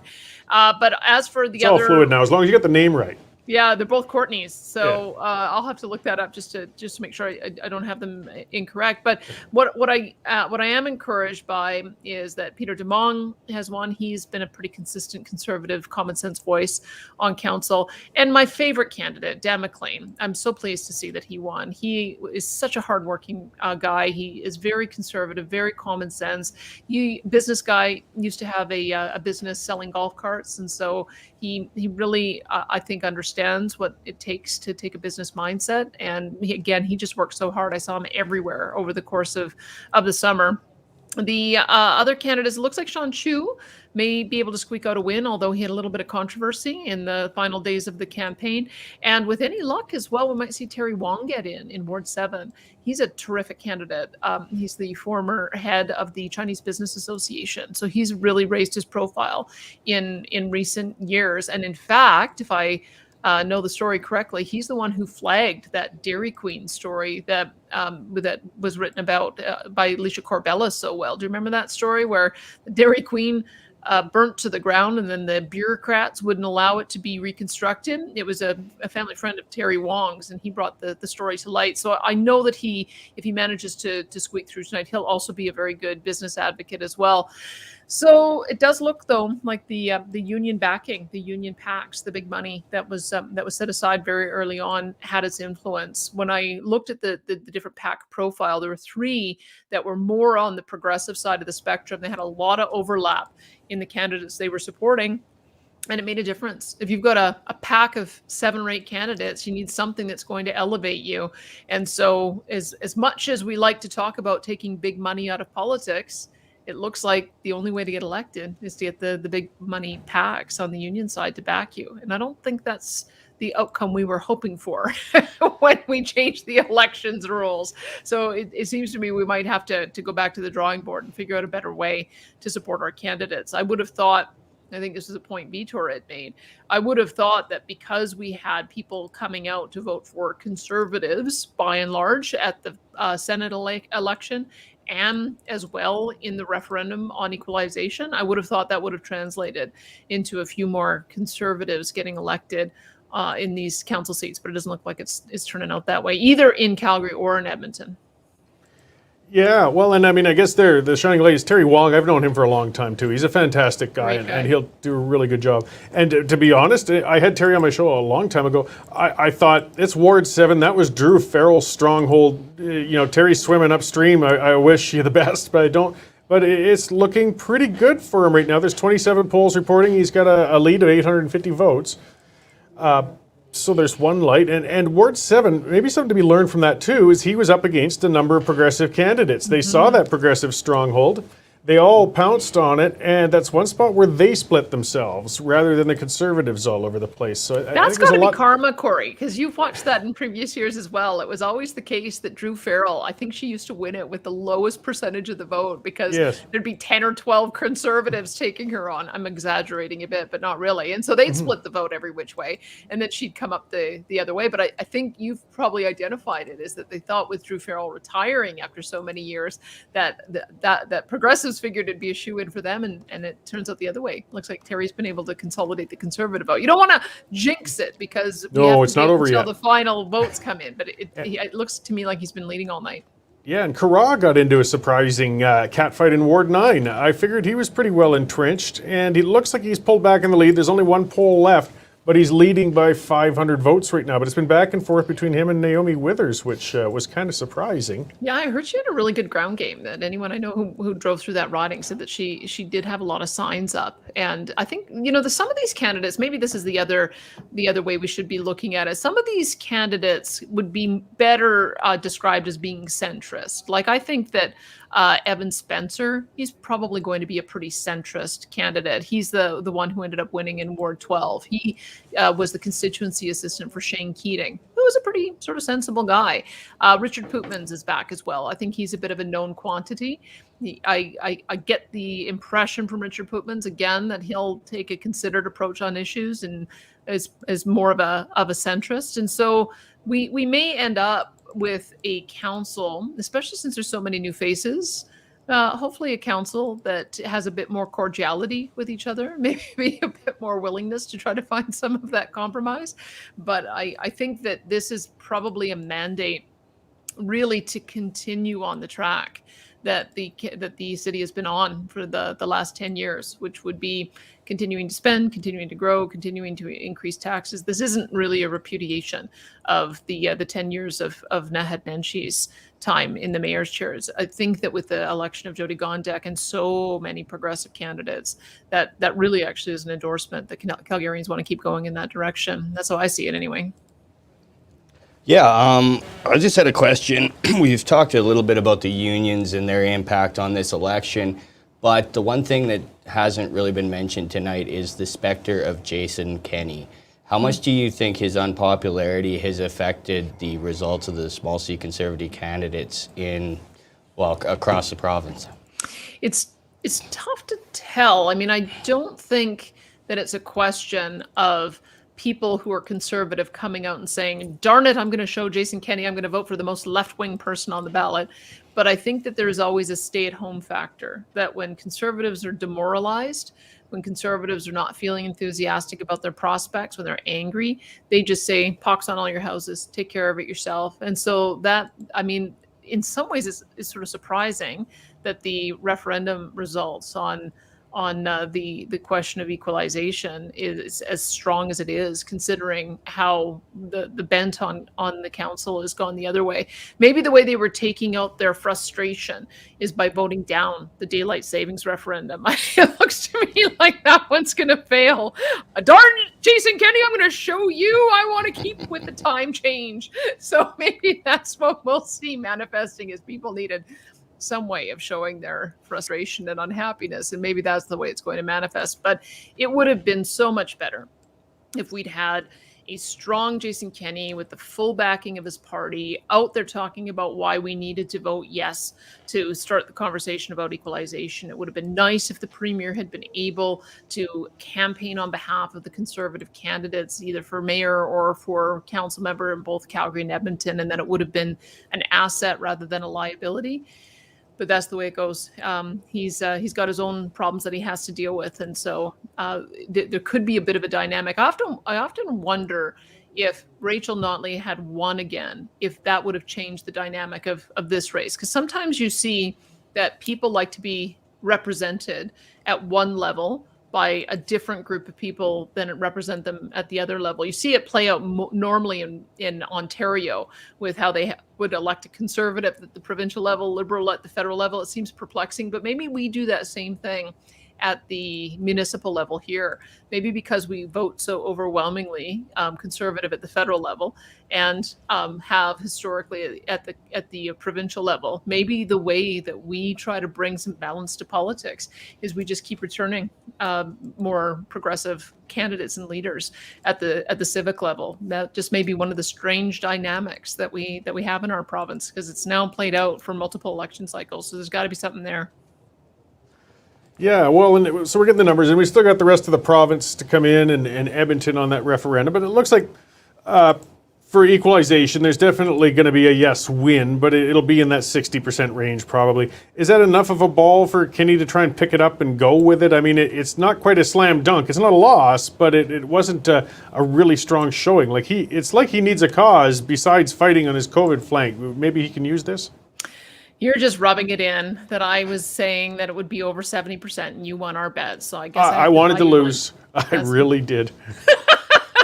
But 60% is still an important and meaningful mandate. It's decisive. I think it is decisive. It's 60 to 40. And so I'd love to know why those 40% said that they want to still keep on sending money to Quebec and subsidizing their hydroelectric power and subsidizing them for not producing their own natural gas and getting royalties off it. I'd love to have that conversation, but I suspect it has something to do with, remember, the question's a bit confusing.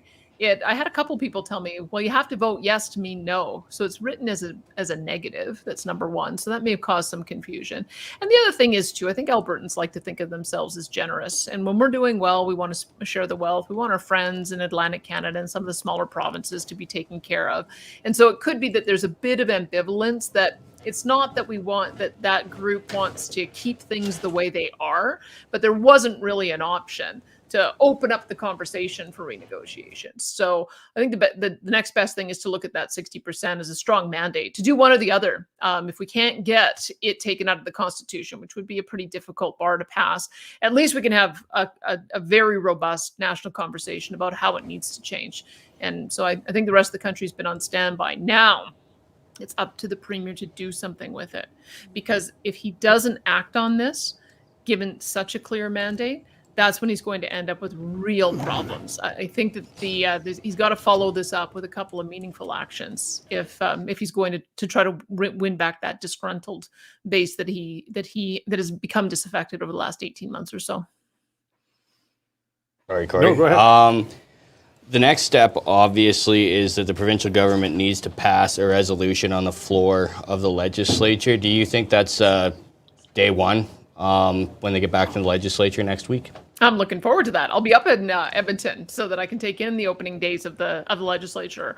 I'm not sure how quickly. They could probably issue it as an emerging motion based on the election results, and that would be smart. That would be really smart for them to come in off that success as well. It looks like I haven't seen the latest update. I think they also got a strong mandate for their 3 conservative Senate nominees as well.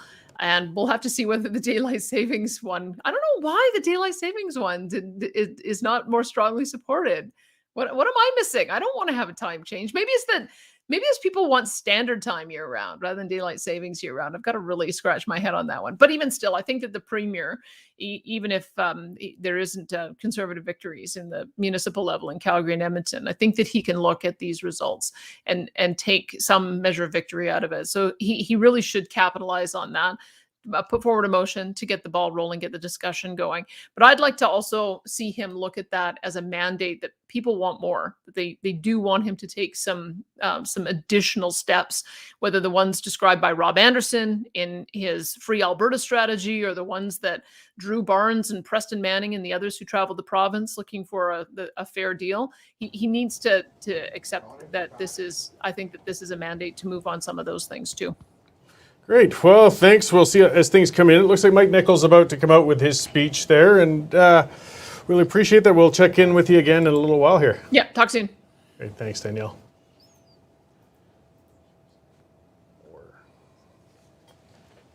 So it looks like in Edmonton things have pretty much settled. Mike Nichol is at the microphone. Downtown, where you can see Mike Nichol is about to concede here to Amarjeet Sohi. Let's listen in. So I want to, first of all, I always give thanks at the beginning of a speech, not after the speech, because seldom do you pay attention to the end of a speech.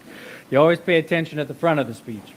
So first of all, I want to thank my family and friends, particularly my family. I want to thank Leanne, my son Reagan and Duncan, who have endured quite the year on this campaign. And to all my staff and campaign team, I couldn't have asked for a better team. I'm so proud of you. I want to say thank you so much for believing in this campaign and believing in Edmonton. And we fought the good fight.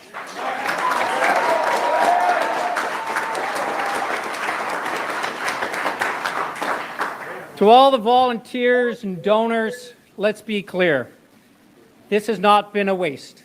You have given voice to thousands upon thousands of Edmontonians who wanted real change in this city. This campaign was about freedom and opportunity for the ordinary Edmontonian. And this campaign gave voice to change. As you are aware, Edmonton has many, many problems. And this campaign has brought those problems to light. And the voice of thousands who have spoken to return to the status quo, I've got to be honest, you're in for some tough times ahead. Some very tough times ahead. And that we got to understand, this campaign was about a voice of saying that we can fight back. A voice that was saying that we wanted change. And I want to thank the thousands and thousands of people who supported this campaign. I want to say thanks to Malik. I want to give him a round of applause. I want to say thanks to Rick Comrie. And a special thanks to Bill Smith.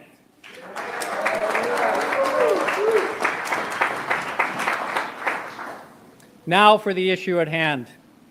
Ladies and gentlemen, our campaign has fallen short. I bear the loss, I bear the responsibility, and no one else. This campaign I am proud of. I am proud of all of you who stood by me.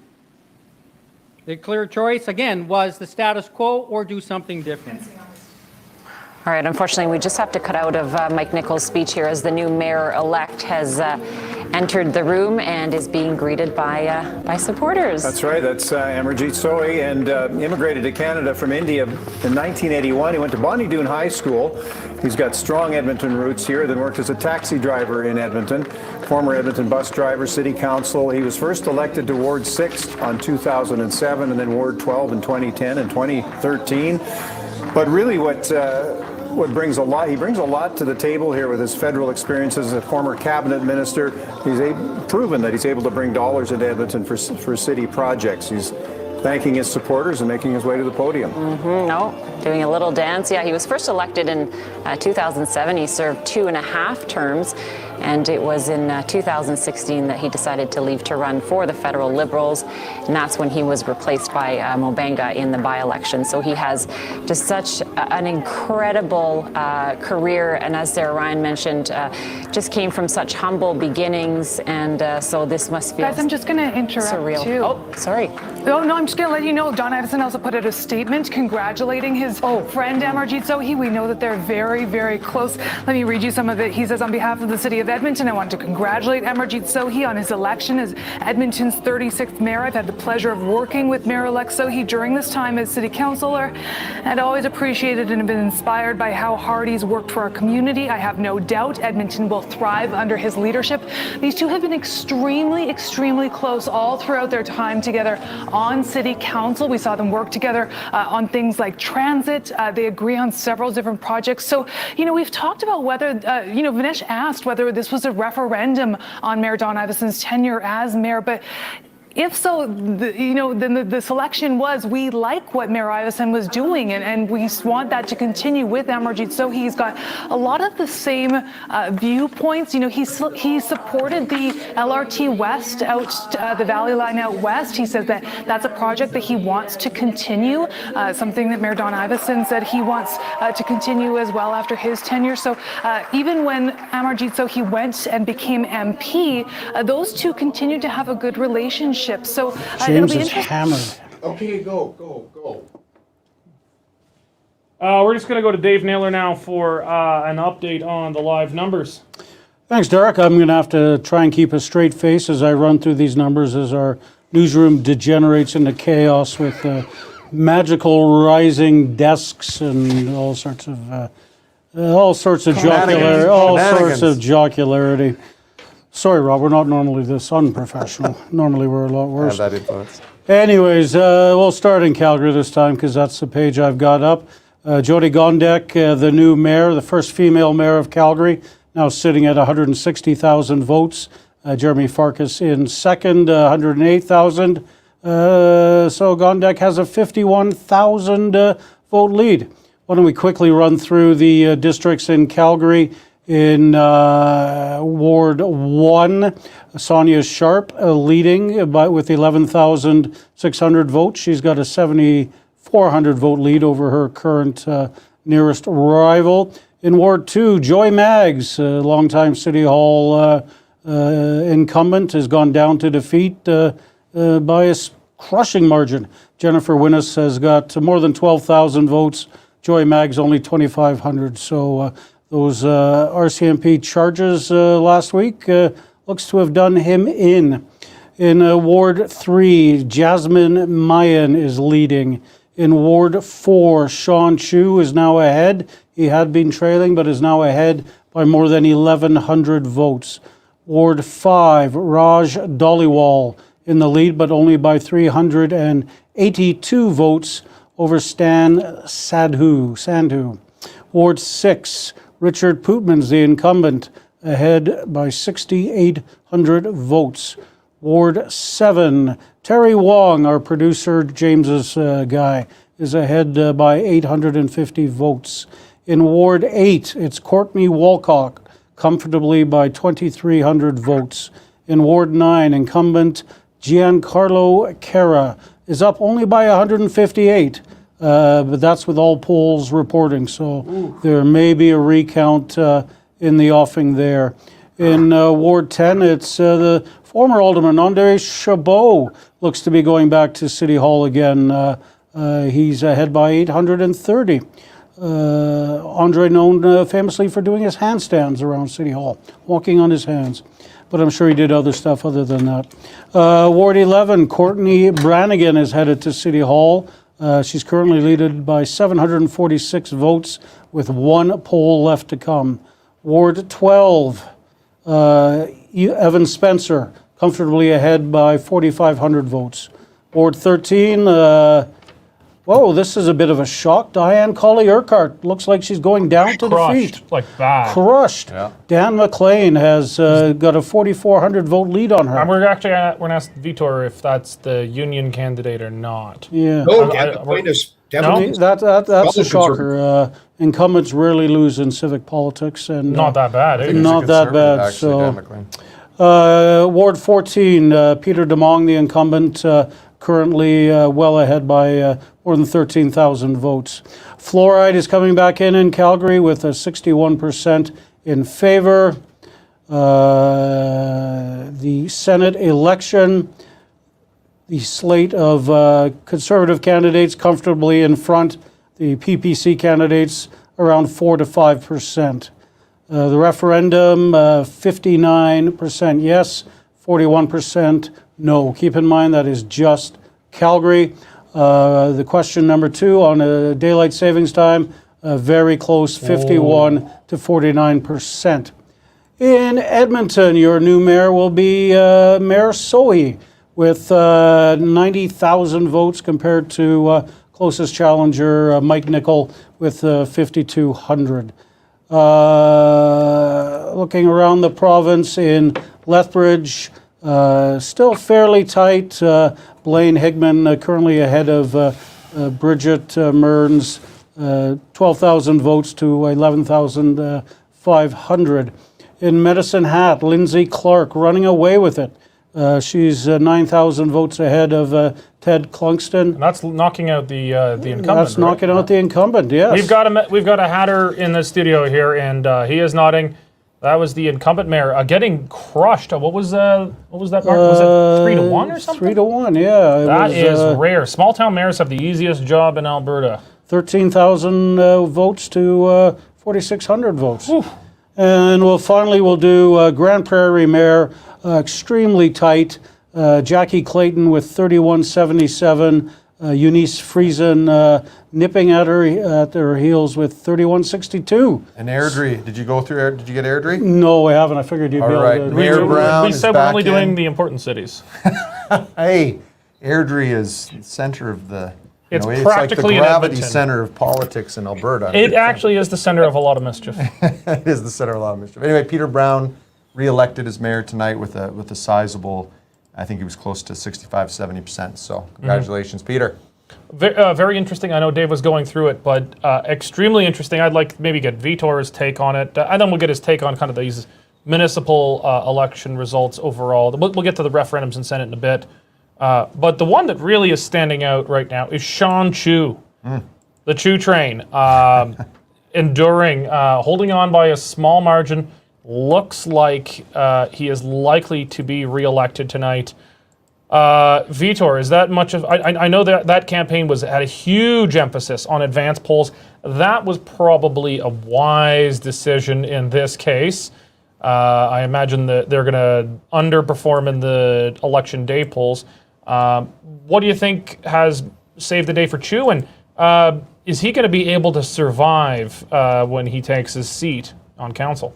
Yeah, I think he's going to survive. The story, I mean, unless more details come out that really change the perception of the story, you're left with the impression that it's a very odd thing from 1997 that's been sort of hidden until now, for it to come out on the Friday before the election with stuff that looked and felt like leaks, felt there was an oddness to it. But I agree with you. I think Sean Chu got saved by the fact that he did a good job in the advance polls, and it's probably the lead that he had in the advance polls that turned around and saved him. You're in Calgary, when you look at it, you've got at least one high-profile incumbent going down to defeat. In Edmonton, it looks like we have three. So this is a day where the voters were not necessarily very positive on people who they think have let them down. So, I mean, Diana Colley-Urquhart not only lost, but she's in third place. She lost to a strong, really credible conservative candidate, more conservative center-right common sense candidate in Dan McLean. But she's also 2,000 votes behind Jay Unsworth, who was the union-backed candidate in her riding. And Diane has, for election after election after election, pretended to be a conservative at election time and then voted with the left throughout the 4 years or the 3 years back in the days when it used to be 3-year terms. That's come to an end. I think the voters have seen through it. So you got Dan McLean and Peter DeMong, two strong center-right common sense candidates there. Ward 12, Evan Spencer is, a candidate in the frame of his boss, whose name is escaping me at the moment. He's the chief of staff to the outgoing incumbent in that riding. He'll come to me in a second.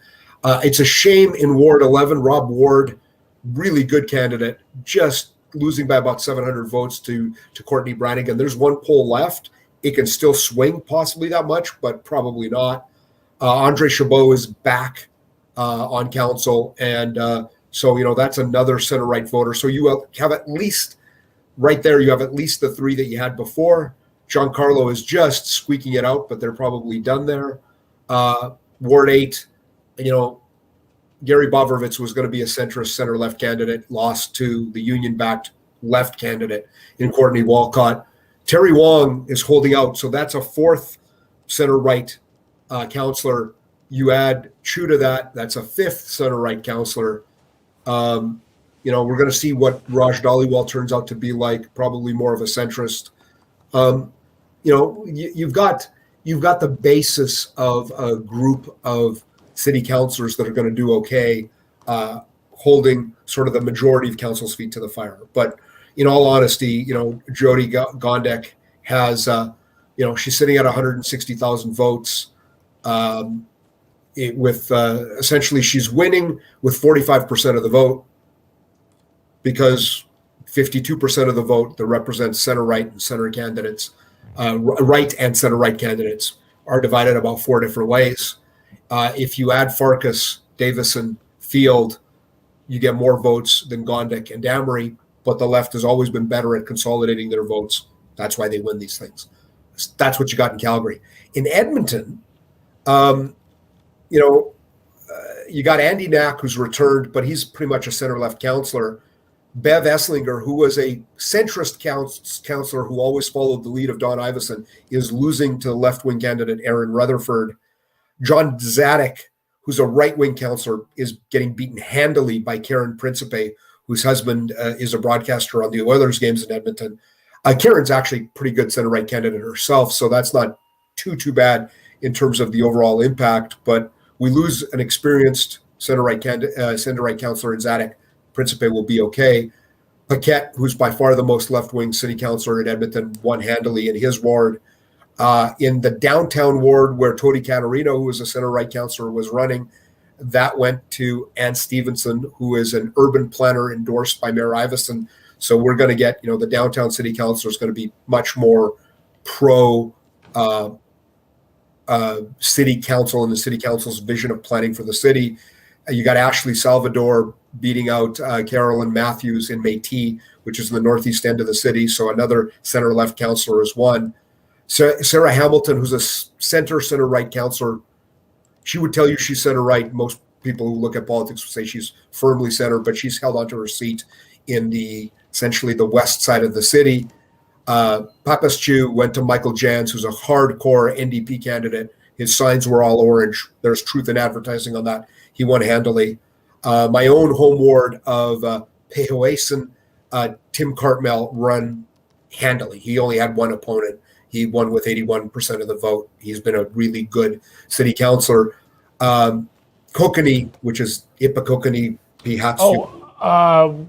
I'm sorry, we're going to have to cut to Jody Gondek, Mayor-elect. She is coming to the podium to speak now. We're going to have her in just a minute here. Okay. Let me finish off Edmonton real fast. Maybe, Vitor, before we have Jody come in here for her speech, really quickly, why don't you tell us, what do you think this means for Calgary? Do you think she's going to be a shift further left from Nenshi or a continuation? She's an odd mix. There are lots of things that her and Nenshi didn't completely get along with. She's equally cerebral, but she does have her differences with Nenshi. I do think she's still the candidate of the bureaucracy in Calgary, so I don't expect great big changes. But at the very least, you might get a change in tone. She can be hard-nosed, but sometimes Mayor Nenshi's petulance and ego really got him going. I think she'll be a little bit more restrained personality-wise than Nenshi, but I think overall in politics it's going to be roughly the same. Mm-hmm. All right, we're going to go to Jody Gondek now.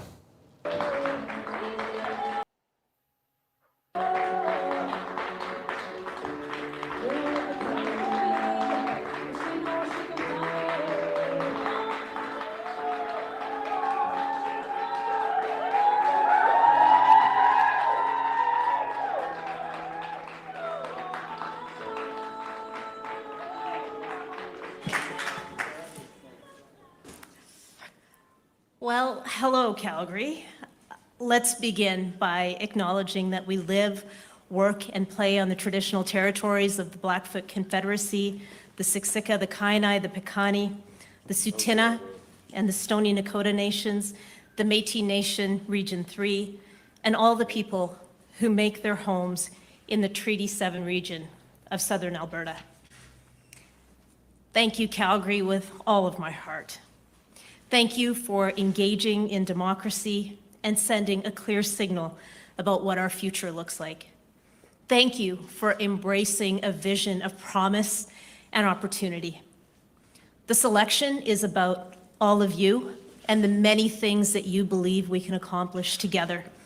It's also about the hard work of so many candidates and their campaign teams who ran because they all believed in our city. This election is about my own campaign team. It's about 1,200 volunteers strong, volunteers who gave their time and energy to a common purpose, to ensuring that we gave people a reason to vote.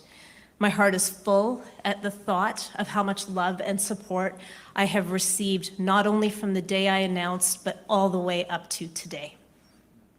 This election is also about my family. Justice, Todd, and my mom, please know that all of your sacrifices did not go unnoticed. Thank you for taking this journey with me, for caring about me, and believing in me. This election is also about my dad, who left us far too early. It was actually his unfinished community service that I picked up in 2003 that has brought me to this point in my life. My attention to seva, to service, that's all his legacy. And so now we turn to that focus on the mission of service to build a stronger city. I look forward to meetings with my newly elected council colleagues. I look forward to meetings with my fellow mayors in this province. And I look forward to meeting with Premier Kenney's government to set a path forward for our future. I am also optimistic that we will continue to forge strong relationships with our federal government in a manner that opens up opportunity for our city. I'm looking forward to also maintaining many of the relationships that started on this campaign trail. I'd like to hear more from Jan Damery and Zane Novak about their ideas for our social service organizations. I'd like to hear more from Grace Yan and Brad Field about how we can strengthen our business community. And I trust that both Jeff Davison and Jeremy Farkas will stay engaged with our new council to offer their insights and experiences from their time in service. I'm very excited about this prospect of creating a new team, one that prioritizes the well-being of Calgarians through ensuring that we understand our collective strength.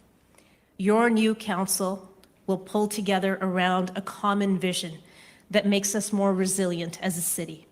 We will set the bar high to deliver on your expectations, and we will remain accountable to all of you. Having listened to you over the last 4 years on council, as well as the last 9 months on the campaign trail, you have asked me to lead with a steady hand as we emerge from economic turmoil and a pandemic. I will ensure that we stay focused on a recovery that is rooted in economic, social, and environmental resiliency. Together with the business community and our creative sector, your City Council will deliver on the vision of a revitalized downtown that brings about spaces and places that are welcoming and alive. We'll work with our economic development partners and real estate experts to ensure that our vacancies become a thing of the past, because we will have evolved our buildings into active hubs at all hours of the day. In partnership with our nonprofit leaders, we will lift up people in positions of vulnerability, because we choose to rebuild our city from a place of compassion. We will address harm reduction, poverty, safety, and we will ensure that every Calgarian is able to live in a home with dignity and respect. Our commitments and actions related to reconciliation and anti-racism will further create a city that is welcoming and inclusive. Your new City Council will advance the labor force participation of women by ensuring that we attract capital to Calgary for female entrepreneurs who are rising stars, with ideas that are capturing the attention of global business leaders. We will be steadfast in providing access to safe and affordable opportunities for children's early education and care. And your new City Council will make a commitment to climate action, because we can and we must.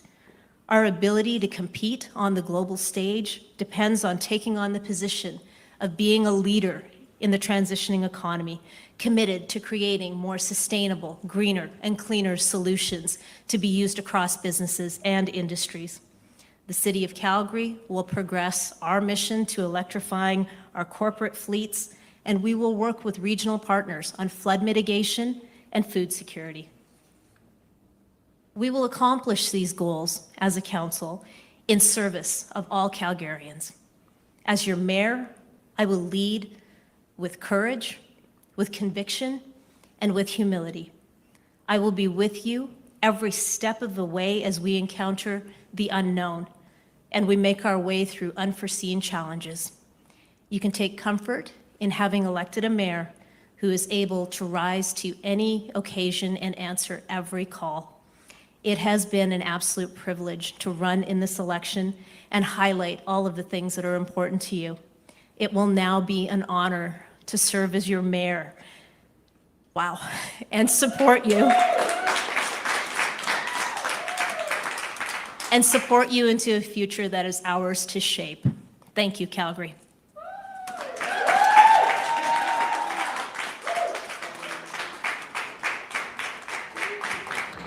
Mayor-elect Well, Josie Gondek speaking we just heard to the citizens of... Sorry, we need to cut that out. All right. We've just heard there from Mayor-elect of Calgary, Jody Gondek. I mean, this is... Vitor, you pointed out there are some pickups on the Calgary City Council, so it's not a total... it's a bad night for Conservatives across Alberta, at least in the municipal elections.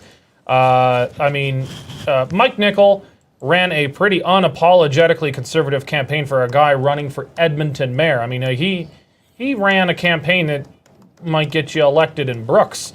I mean, not that Brooks elects conservative mayors either, but I mean, like he ran an unapologetically conservative campaign in Edmonton, taking positions that are unpopular, opposing things like vaccine mandates and stuff like that are popular in Edmonton. Jody Gondek, obviously in Calgary here. Council looks of the conservative incumbents, like those who there was really only three core conservative incumbents on the Calgary City Council: Jeremy Farkas, Joe Maglioka, and Sean Chu. Maglioka blown out. and Jeremy Farkas coming up short on mayor. And obviously you don't get to sit on council as second place here. So that leaves Chu as the only re-elected Conservative incumbent in Calgary, but a few pickups. I guess you got cut off there when we went to Jody Gondek. Maybe complete your thought about what it looks like for Calgary City Council. Well, for Calgary, I mean, there's some good pickups. I mean, Dan McLean over Diane Colley-Urquhart, that's a good pickup. Peter DeMong might not be as right-wing as some people would like, but he's a solid, common sense, center-right candidate. Andre Chabot is the same. So in effect, and Terry Wong is a big pickup in 7. So in effect, you're going to have. Well, that's from Drew Farrell. Yes. I mean, if you're talking to scale, that's an inverse flip. That's not like a Diane Colley-Urquhart who's like runs center right, governs center left. This is arguably the most far left city councilor up there with Carra, flipped to a wild roser. Yep. And so the net effect of it is you're going to have 5 intelligent, reasonable, persuasive center-right candidates who have the capacity to sort of win the debate. In all honesty, one of the things that I've told all of my friends who wanted to run for City Hall over and over again is that when you look at the history of Edmonton and Calgary, the leader of the opposition never gets elected mayor. And in Edmonton, Mike Nickel was the leader of the opposition. And in Calgary, Jeremy Farkas was the leader of the opposition. And we just have not elected those people mayors, even in open races. Voters tend to look for somebody who's more optimistic, more positive, more saying yes to things at the municipal level. And as Conservatives, we shouldn't be shocked by that. We always talk about the fact that we want government spending to move down to the level closest to the people. Well, that is municipal politics. Lots of Conservatives still want money spent on roads and on transit and on some types of services at the municipal level. And I think sometimes when we run really hard Conservatives at the municipal level, we don't perform as well as we should. In many ways, Calgary's now gone from having 3 or 4 to having 5 center-right people. They're all persuasive. They all have good relationships with the media. The media will like them and will be unable to characterize, Chabot or Wong or McCall. Well, I think they're coming for Chu for a while. They are probably. That remains to be seen. I think, as you said, if what's out is out. I mean, it's 1997. It's not good, but it's not a shootable offense. If more comes out, he could be in for a rockier ride. He could be, but I will note that CBC is the only one who really covered the story. Everybody else looked at it and said something's a little fishy here with the timing of what's coming out and with the lack of clarity, and they just decided to stay away from the story until they knew more.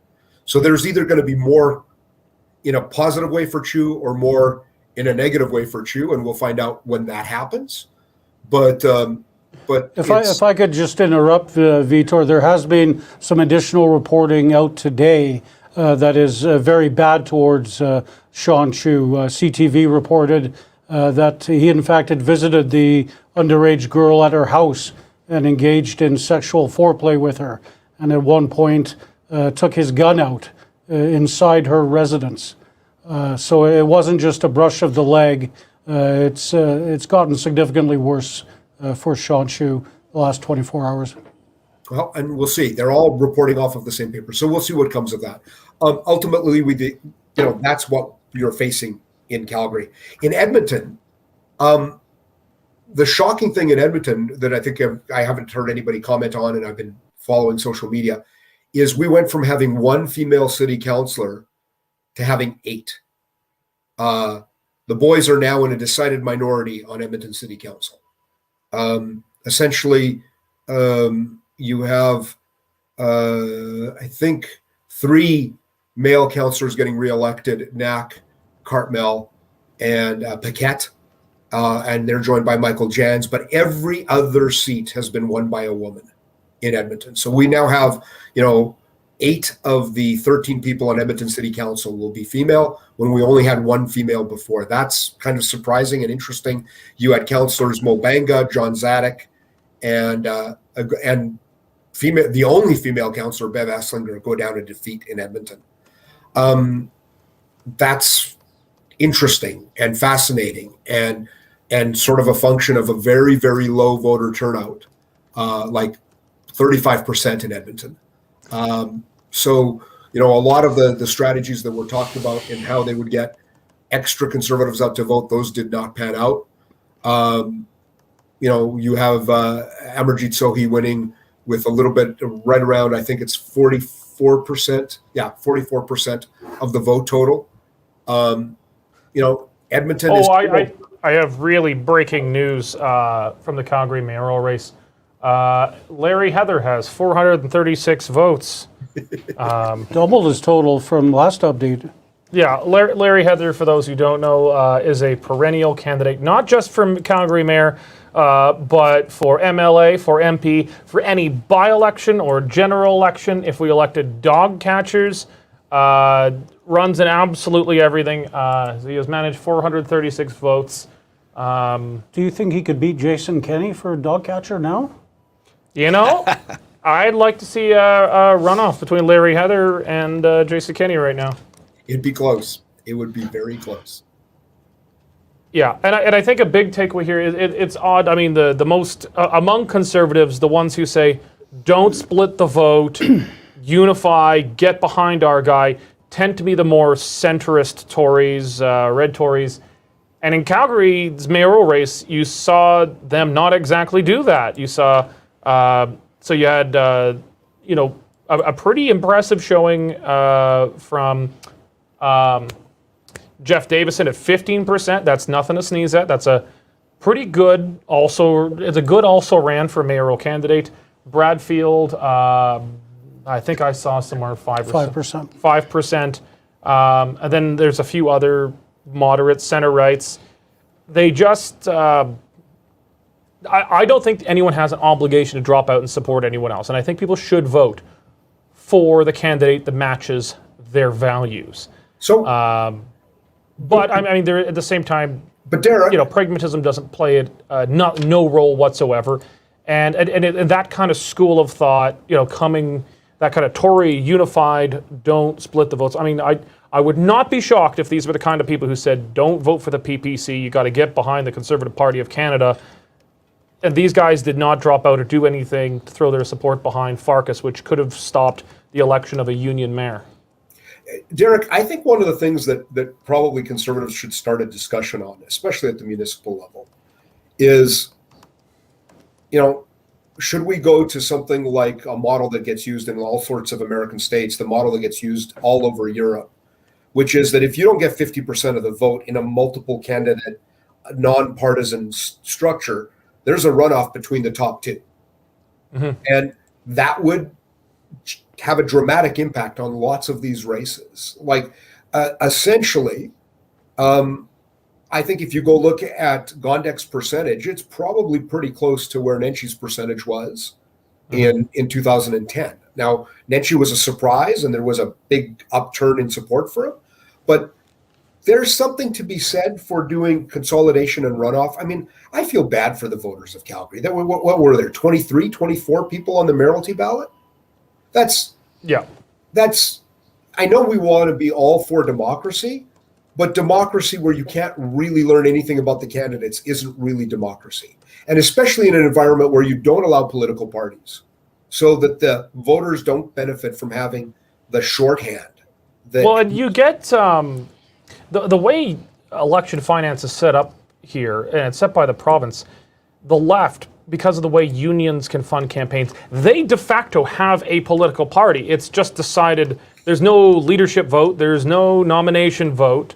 It's just the union bosses decide this is the candidate, and that candidate gets so overwhelmingly funded that everyone has to drop out. You saw Kent Hare, a very credible candidate, had no choice but to drop out. The pressure was there. The money was going to clearly be there. Farkas did not have the big business money behind him. That generally went to the more centrist sort of Conservative candidates, because these are free donations made by individual people or business owners. The left gets a de facto political party because it just comes a couple of big public sector unions boom, they pick their candidate. Well, not only that. Sorry, we're just going to go to Josh Andrus for a second. Yeah, and the other thing was over the last 4, 5, 6, 7, 8 years, it's been the left that's crying and screaming about dark money in politics.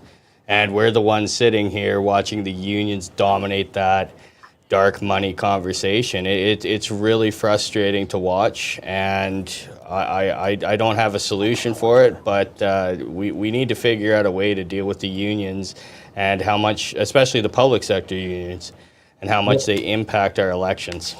Two things really fast. Mute your computer. One is that not only is it, sorry, go ahead, Vitor. One is not only that is it just money, but in this case, there was actual sort of chicanery behind the scenes to get council candidates to drop out and get hired onto union jobs or onto jobs with other think tanks so that there would only be one left candidate. That's one. And two, we do have an answer to this. Jason Kenney passed a law that would have fixed this. He just never proclaimed it.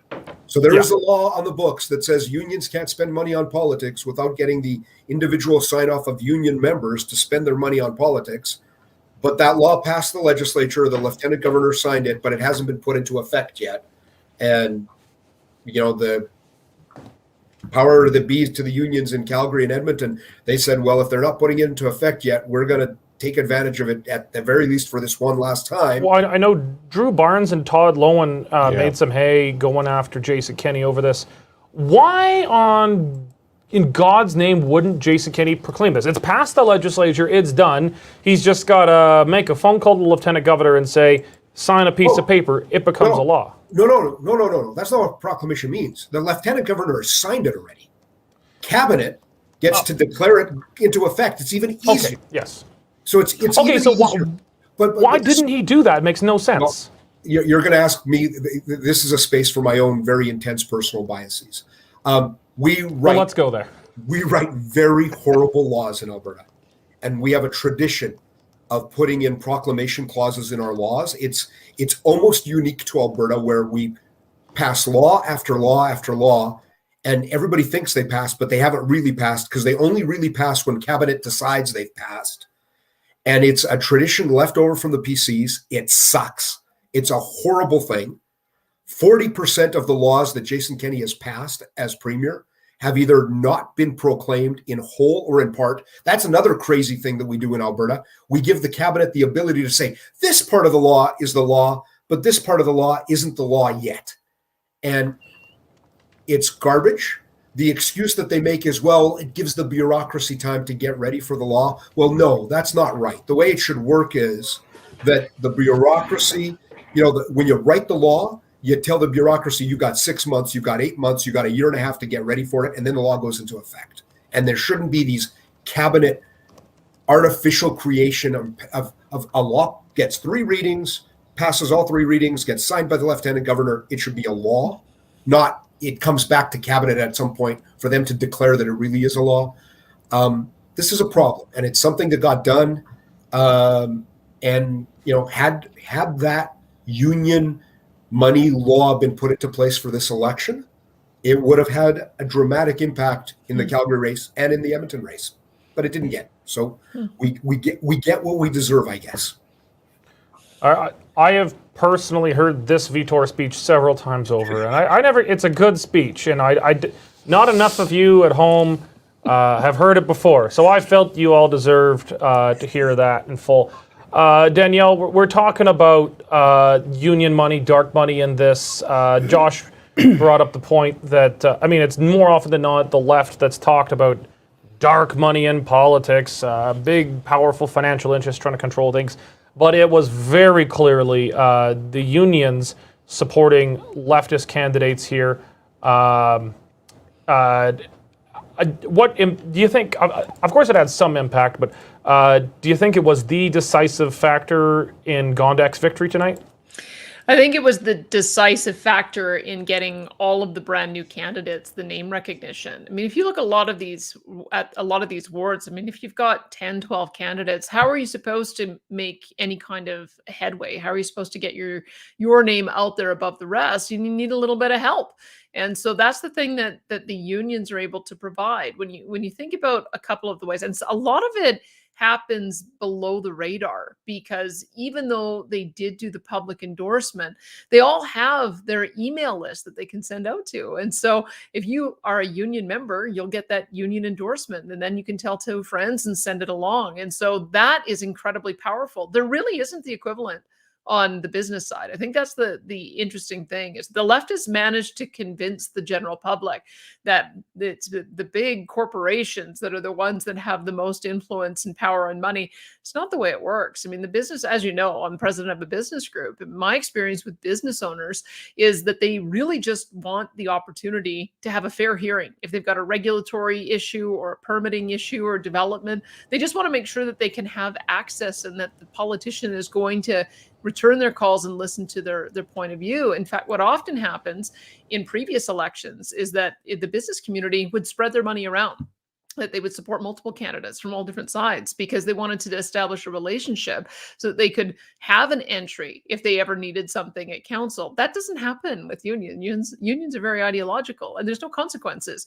If a union candidate doesn't get elected, there's big consequences. If you're a business backer and your candidate loses, someone can bear a grudge on that. So I think businesses are very, very cautious when they're supporting candidates in the first place, and doubly cautious when it comes to supporting PACs. There just really wasn't a lot of corporate money that was invested in this election, either in Calgary or in Edmonton. I mean, I think in Edmonton, there wasn't even a conservative PAC or an organized conservative effort to try to raise the profile of some of those candidates. So that is something that we've got to be aware of, is that why have we created election rules that stack the deck on one side? I would far rather see some kind of approach where individual grassroots dollars can be contributed to candidates, and you can get a tax receipt of some sort. Sorry. Sorry, Danielle, we're just having trouble here.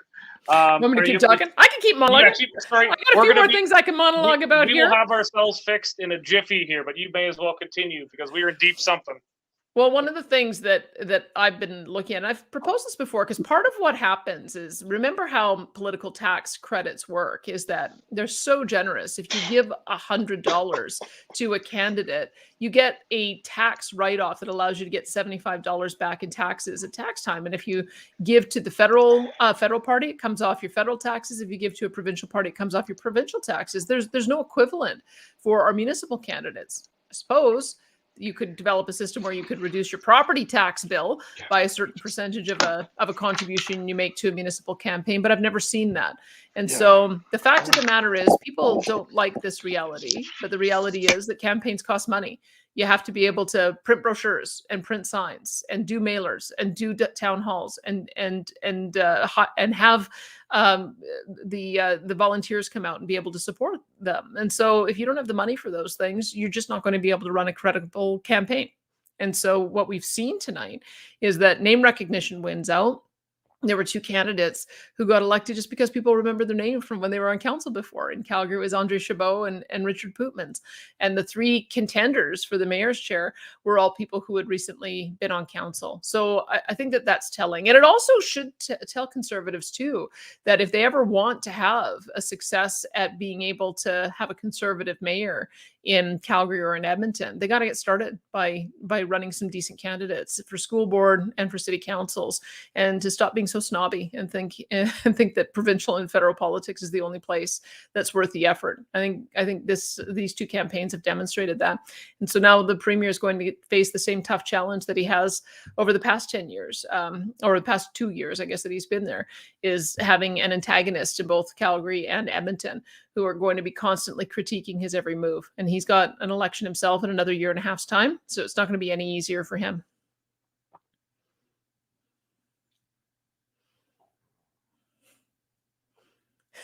I'm not sure if I'm still on or not. Second.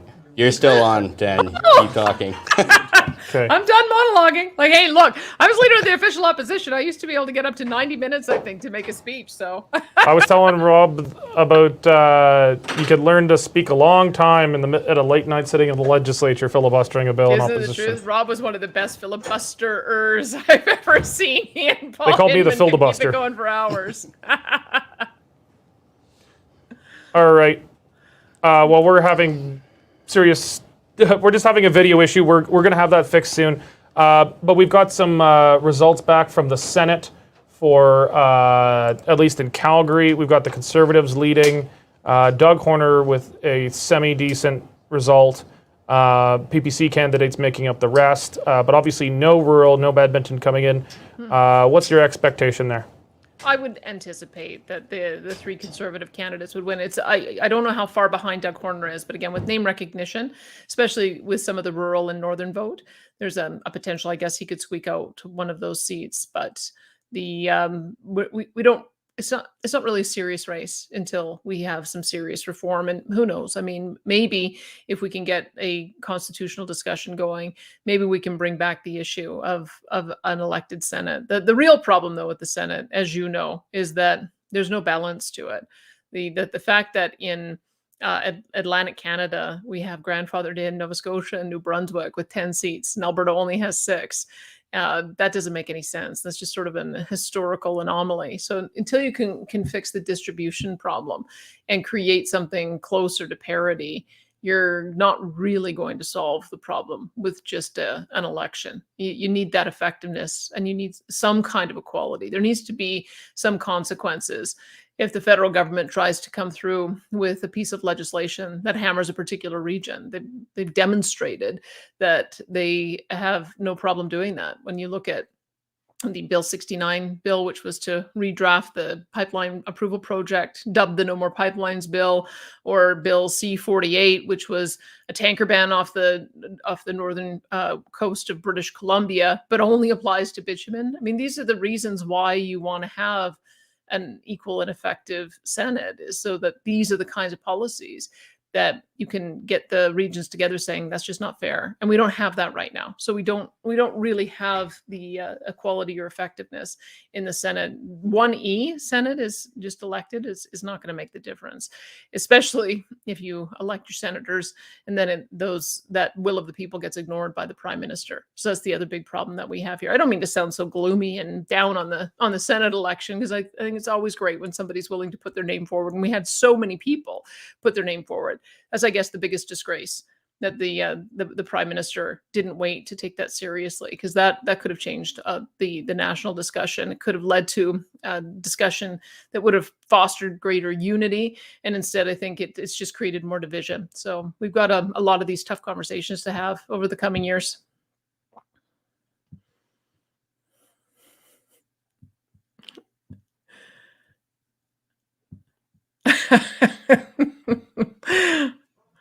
How's it going there, guys?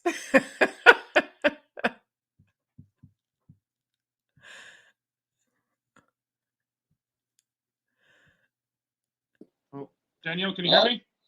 I can now. Okay, well, this is an absolutely atrocious view. Oh, you know what? Hold on. I am told we're back. Here we go. There you go. Whoa! Oh, look at that. That was scary. I had said we're pulling the plug. Technical difficulties had become technical inabilities, and our hatter was screaming at me in the back, hold on. Okay, so we are back. We're not going to go too much longer because we've got the results of the big races in Calgary and Edmonton. But I think maybe what we're going to do is let's go through the referendum results as we have it. And as we're doing that, we're going to get Melody Melody Risden.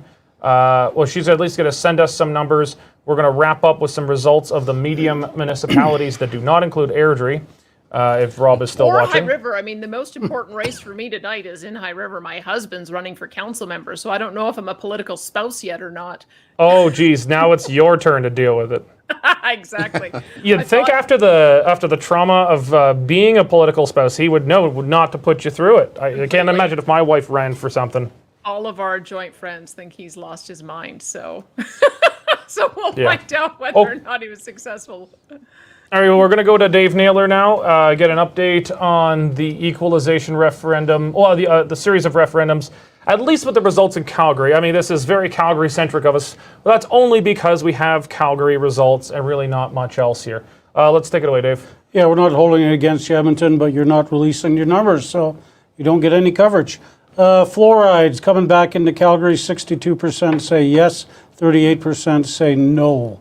What do we got next? Senate elections. It is a clean sweep for the Conservative slate of candidates led by Pam Davidson, Erica Barutes, and we'll call them M&Ms. Clean sweep there for them, and PPC polling at around Sorry, go up a bit. 5 and... Okay, so I'll pause there. There's something very interesting taking place in these Senate numbers. The Tories have topped it, but I don't think a lot of people understood that they actually have 3 votes. I think Canadians are used to having 1 vote, and that's the guy who gets it, and if they get the most, they win. That's not how the Senate one works. The top 3 win in order of who got the most. So everybody gets 3 votes, but Erica Barutes, 127,000 Conservative. Pam Davidson, leading Erica Barutes, 137,000. And M&M, I am apologizing for your name, also the Conservative candidate, 79,000. Now, like, that is a significant drop.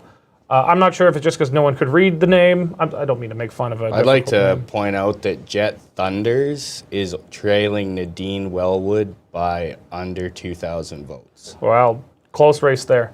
Big fan of Jet Thunders. Danielle, do you think people are not just understanding they have 3 votes, that they're just confused by this? Because, I know, like you said, you're not voting the straight ticket, but I think most people do. It's just you city folk that don't get that. In High River, we have our candidates run at large. And so I had to cast 6 ballots for all 6 of my council members. And that's a common way of voting in rural Alberta. So maybe Calgary and Edmonton didn't get it. Sorry. You wanted to use the word cityots and you didn't. Okay, let's go on to more referendums. Moving on, the question of equalization. 58% of Calgarians say to get rid of it, 42% say no. And referendum question 2 on daylight savings time, very, very close, basically almost a dead heat, 51% to 49%. But again, these are just Calgary numbers, not Edmonton, not the rural. Some of the smaller cities in Alberta, starting with Lethbridge, looks like Blaine Hagen is a little bit ahead with about 12,000 votes, about 600 more than Bridget Mears. He's been declared. He's been declared. He's been declared. Okay, we've got Lindsay Clark in Medicine Hat. Clear victory over incumbent Ted Clungston, 13,000 votes to 4,600. And in, where the heck are we here? In Grand Prairie. That's not the mayor's result. We don't want that. So yeah, lots of change down in Medicine Hat for sure. Can you give us the equalization numbers in Calgary again here? Equalization numbers were 58% to 42%, 209,000 to 147,000. So Danielle, we've got 58-42 on equalization, 58 on the yes side. That is to get rid of equalization. The Main Street poll we commissioned had 66% province-wide. I mean, if we're getting 58% yes in Calgary kind of being the tiebreaker in Alberta, if Edmonton's at one side and rural, central, south Alberta, and to an extent northern Alberta are on the other, Calgary being the tiebreaker. If Calgary is at 58%, I don't know, do you think we can look at probably at least still a majority coming out of Edmonton for the yes side, probably just smaller?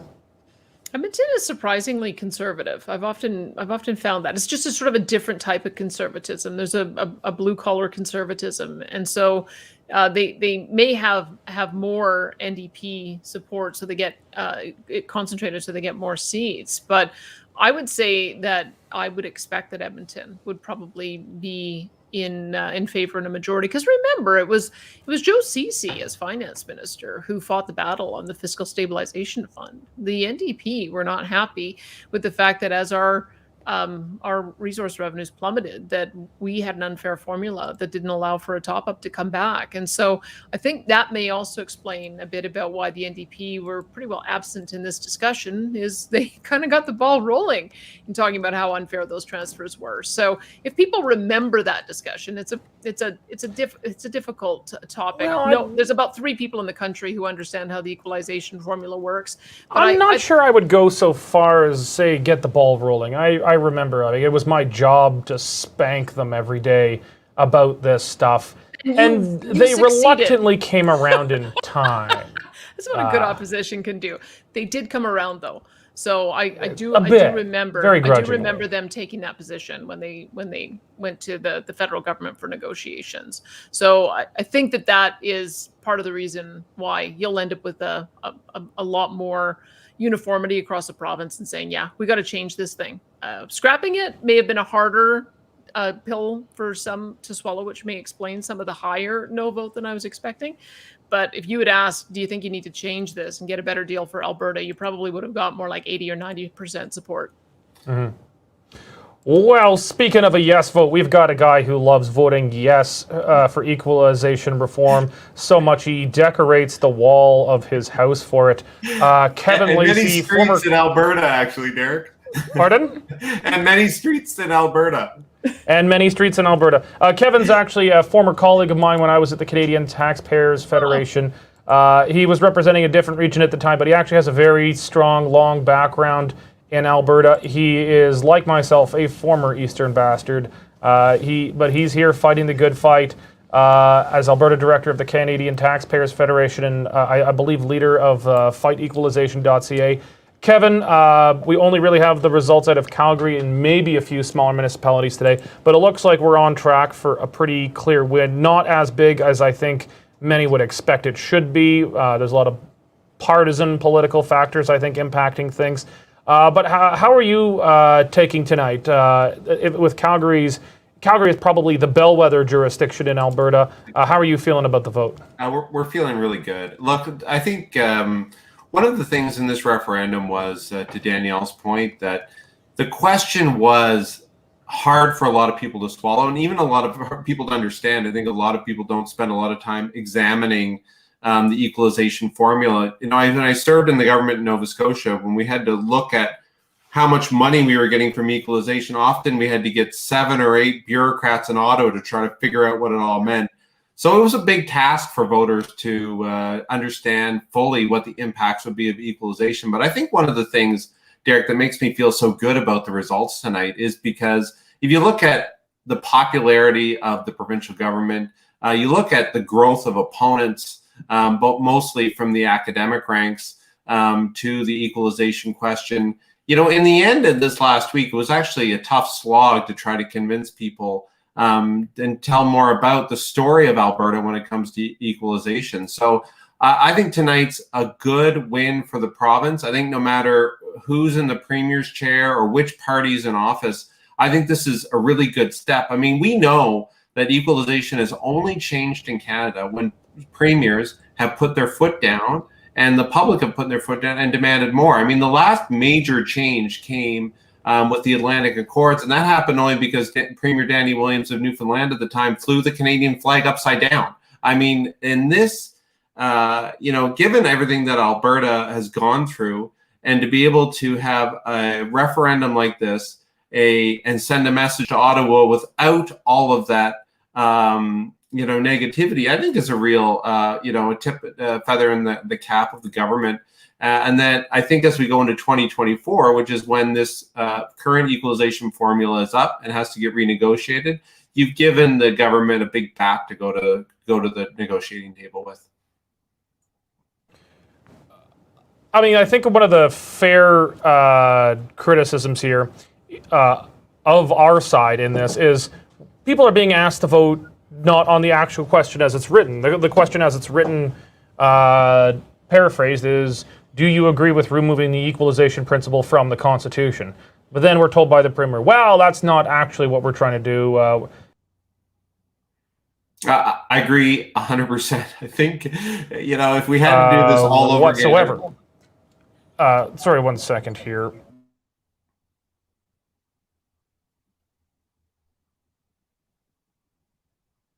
Frozen. Am I frozen? Okay. Kevin, can you hear me now? Yeah, I can. Yeah, I can. Okay. We're being told we're not even voting on this. This is just to give the Premier leverage to get change, not in the Constitution even, but just to change. Yeah, I agree with you 100%. Didn't really like the question from the beginning either. And I think a lot of us who've been involved in this debate for a long time have had good reason not to. I think what would have been a more fair question is ask people whether or not they believe we're getting a fair deal from Ottawa. I think the overwhelming answer to that is no. And I think especially given that the Premier and the government has clearly stated, and I think we all know that it would require 50% of the population plus 7 provinces to amend the Constitution. It's unrealistic to believe that this is going to alter the Constitution. But having said that, I mean, we are where we are. And I think given that the results from Calgary, and I'm looking at other jurisdictions like Red Deer, close to 68% of the vote came in for the yes side. Medicine Hat, 70% of the vote for the yes side. I think given all of these other things, I think that this is an endorsement of the government's position. I think that it also speaks to Albertans' anger about the deal that we're currently getting from the federal government. And that I think that what we need to do is to use this now as a lever to get the changes that we actually need to get.